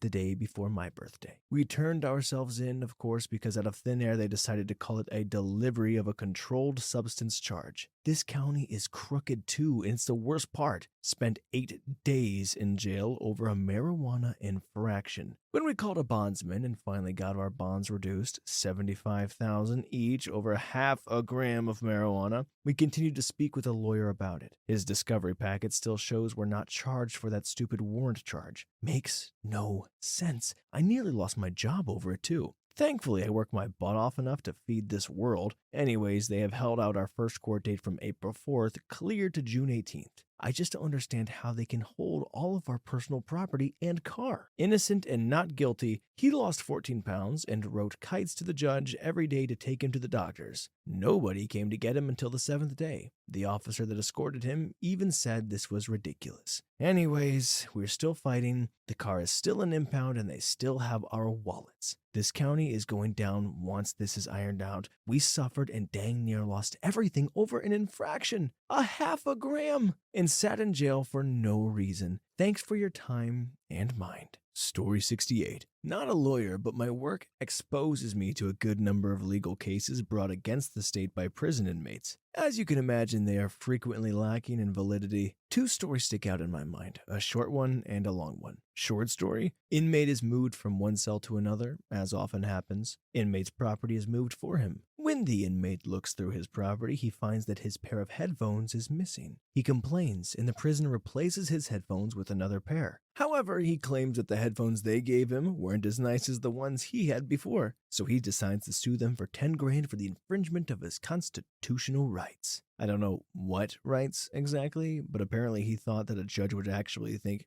yeah, this guy deserves 10 G's for a pair of headphones that we replaced anyway. Long story? Let me preface this by describing Pruno. Pruno is inmate-manufactured alcohol. Inmates take a liquid, often fruit juice, and ferment it themselves. Not only is this a potential health hazard and nasty, but inmates aren't allowed to have even good alcohol. So Pruno is understandably considered to be contraband. Inmate is asked to move from one cell to another, as often happens. Inmate refuses. Inmate is told that refusing to cooperate will mean that he's forcibly placed in solitary confinement while the contents of his cell are moved for him. Inmate continues to refuse, so he is placed temporarily in solitary confinement. During the process of moving the cell contents, prison guards discover inmate's supply of Pruno and have it destroyed. It is at this point that the story diverges. The inmate claims that he was wanting to self-unalive, that while being taken to and from solitary confinement, he loudly threatened to unalive himself. Inmate claims that prison staff ignored his wanting to unalive threats, and upon being brought back to his new cell, he proceeded to attempt to commit self-unaliving. The inmate is suing the state for injuries incurred from that self-unaliving attempt due to the negligence of prison staff who did not respond appropriately to his unaliving threat. If his claims were true, they are actually serious. The prisoner is, after all, in the care of the state, who is supposed to prevent self-unaliving attempts. So if he hurt himself because prison staff didn't take his unaliving threat seriously, that is a serious problem. However, the defense's story makes the inmate's story suspect. Firstly, the prison's medical facilities are right next to the solitary confinement facilities. If, as inmate claims, he was loudly threatening unaliving, the medical staff would have heard, and they are specifically trained to respond to unaliving threats. In other words, if this was a trend in neglect or conspiracy, it's one that reaches farther than just the prison guards, and as such is far less likely. So the inmate gets back to his cell and saying he's decided to commit self-unaliving. Yes? Well, imagine you're a prison inmate bent on offing yourself. How would you do it? Perhaps you'd use some plastic cutlery to self-harm your wrists, or use sheets or shoelaces to fashion a thing to hang someone? Well, that's not what the inmate did. The inmate started a small fire and claims to have attempted self-unaliving via smoke inhalation. Yeah. The inmate took his property and divided it into two piles, one made up of prison-issued stuff that the prison would replace, and one made up of personal property. Care to guess which pile he set on fire? Dude then walks over to the other side of his cell, away from the fire. Shortly afterward, prison staff discover the fire, get the inmate out of his cell, and put the fire out. Inmate is brought to medical, who check him out for his injuries and conclude that he has none. Meanwhile, the fire hose is turned on in the inmate's cell, destroying all of the property inside it in both piles. Defense claims that the inmate never threatened unaliving or had any intent to commit self-unaliving, and that, angered by the loss of his pruno, decided to set the fire in retaliation. However, when his plan backfired and all his personal property was lost, he decided to retaliate again with a ridiculous lawsuit. Which story seems more likely to you? A massive conspiracy among prison guards and medical staff to ignore threats of self-unaliving? Or an idiot inmate trying to get revenge and doing a crappy job of it? Story 69. My firm's favorite story. I might write another one later. A dude, mid-40s, dumb-looking, comes and says he lended some money to a friend, female, 20s, rather pretty, and she doesn't want to give it back. He wants us to put some pressure on her so she gives the money back without trial. Fair enough. We send a letter to the girl, and she starts explaining how this creepy dude has been stalking her for 3 years since she was 17. She starts explaining how this creepy dude has been stalking her for 3 years since she was 17. And she offered him some sexual services over a period of time in exchange for a new phone, driving license, what have you. They've already been to trial, but he wasn't found guilty due to lack of evidence. He is known to have a 66% mental deficit. Not sure how that's called in English. She sends us a 10-minute long WhatsApp voice note where he goes over and over about how he's sorry, and he loves her, and he just wants them to be happy together in a kicked puppy voice. 2 days later, when one of my colleagues was talking to her on the phone, she references a conversation in written messages that we hadn't sent. Turns out he had used our name and signature to impersonate us and try to force her to meet and discuss the situation. We called him names, charged him handsomely for our services to the date, and never looked back. Story 70. I had a client who wanted me to get an emergency custody for his 3-year-old son who claimed he had been essayed by his soon-to-be ex-wife's boyfriend. It was my first family law case after having practiced as a criminal prosecutor. I was not wise to the lies told by clients in custody battles. So I'm frantically drafting the emergency docs in hopes of keeping this poor kid safe when I get a call from opposing counsel screaming at me about my client. Turns out he kidnapped the kid and refused to give him back to the wife after finding out she had a male friend over. It wasn't even romantic between them. My client turned out to be terribly abusive, and this was a power play to punish her. I say all this in hindsight, but that day he really fooled me. A doctor said the child had no signs of abuse, and opposing counsel had endless threatening and abusive texts from my client, including ones detailing the plan to get custody of the kid. The next week, he got arrested for punching her at the kid's soccer game. He very obviously hated women, and since I'm one, I had a hard time getting him to work with me or listen to me. He refused to show up to court dates or even return my calls, then yelled at me for not being involved enough. We ended up firing him as a client. He should have been given to one of the male attorneys from the start. I also had a drug head try to get me to defend him against a restraining order after he placed his infant in a car seat that had a loaded gun pointed at it in the back seat. This was after he broke the glass in the front door trying to get inside and take the baby. I now practice boring corporate law, and I don't miss dealing with crazy clients. Story 71. Not a lawyer, but friends with the would-be defendant. I have this friend. Let's call him TA. He, as an adult, lived with his mother's parents to help them out around the house and with bills until both of their deaths. Grandma died, followed shortly by Grandpa. When Grandpa passed, ownership of the house passed in equal shares to the first generation of descendants, TA's mom and her siblings. Once they sorted out that TA wanted to continue living in the house and started charging him rent, no official lease, his evil aunt decided to move her daughter's boyfriend into the house as a roommate. Let's call him Jay. Now, Grandpa has been pretty spry right up until the end. Still had his driver's license and everything. TA had been maintaining financial responsibility on 2 cars, so they could each have one. TA decides he needs to sell Grandpa's car. Jay offers to rent it from TA for the cost of the car note plus insurance. This being much simpler and faster than finding a buyer, TA readily agrees. Fast forward about 9 months, Jay has moved out and changed jobs. He can no longer afford it but is still driving Grandpa's car. Jay has made 2 payments late, bank fees late, and now the car is 1 late payment away from repossession. Jay has stopped answering TA's phone calls and refuses to hand over the car keys. 72 hours before the next payment is due, which is almost 18 hours before Jay's next paycheck, TA takes me along to witness that Jay has been informed that if the next payment is late, the car will be formally repossessed. Jay throws a childish tantrum, claiming falsely that TA is threatening his person and brought me, a 160-pound woman, unarmed at the time, as muscle. 20 hours later, I'm witness to a speakerphone call.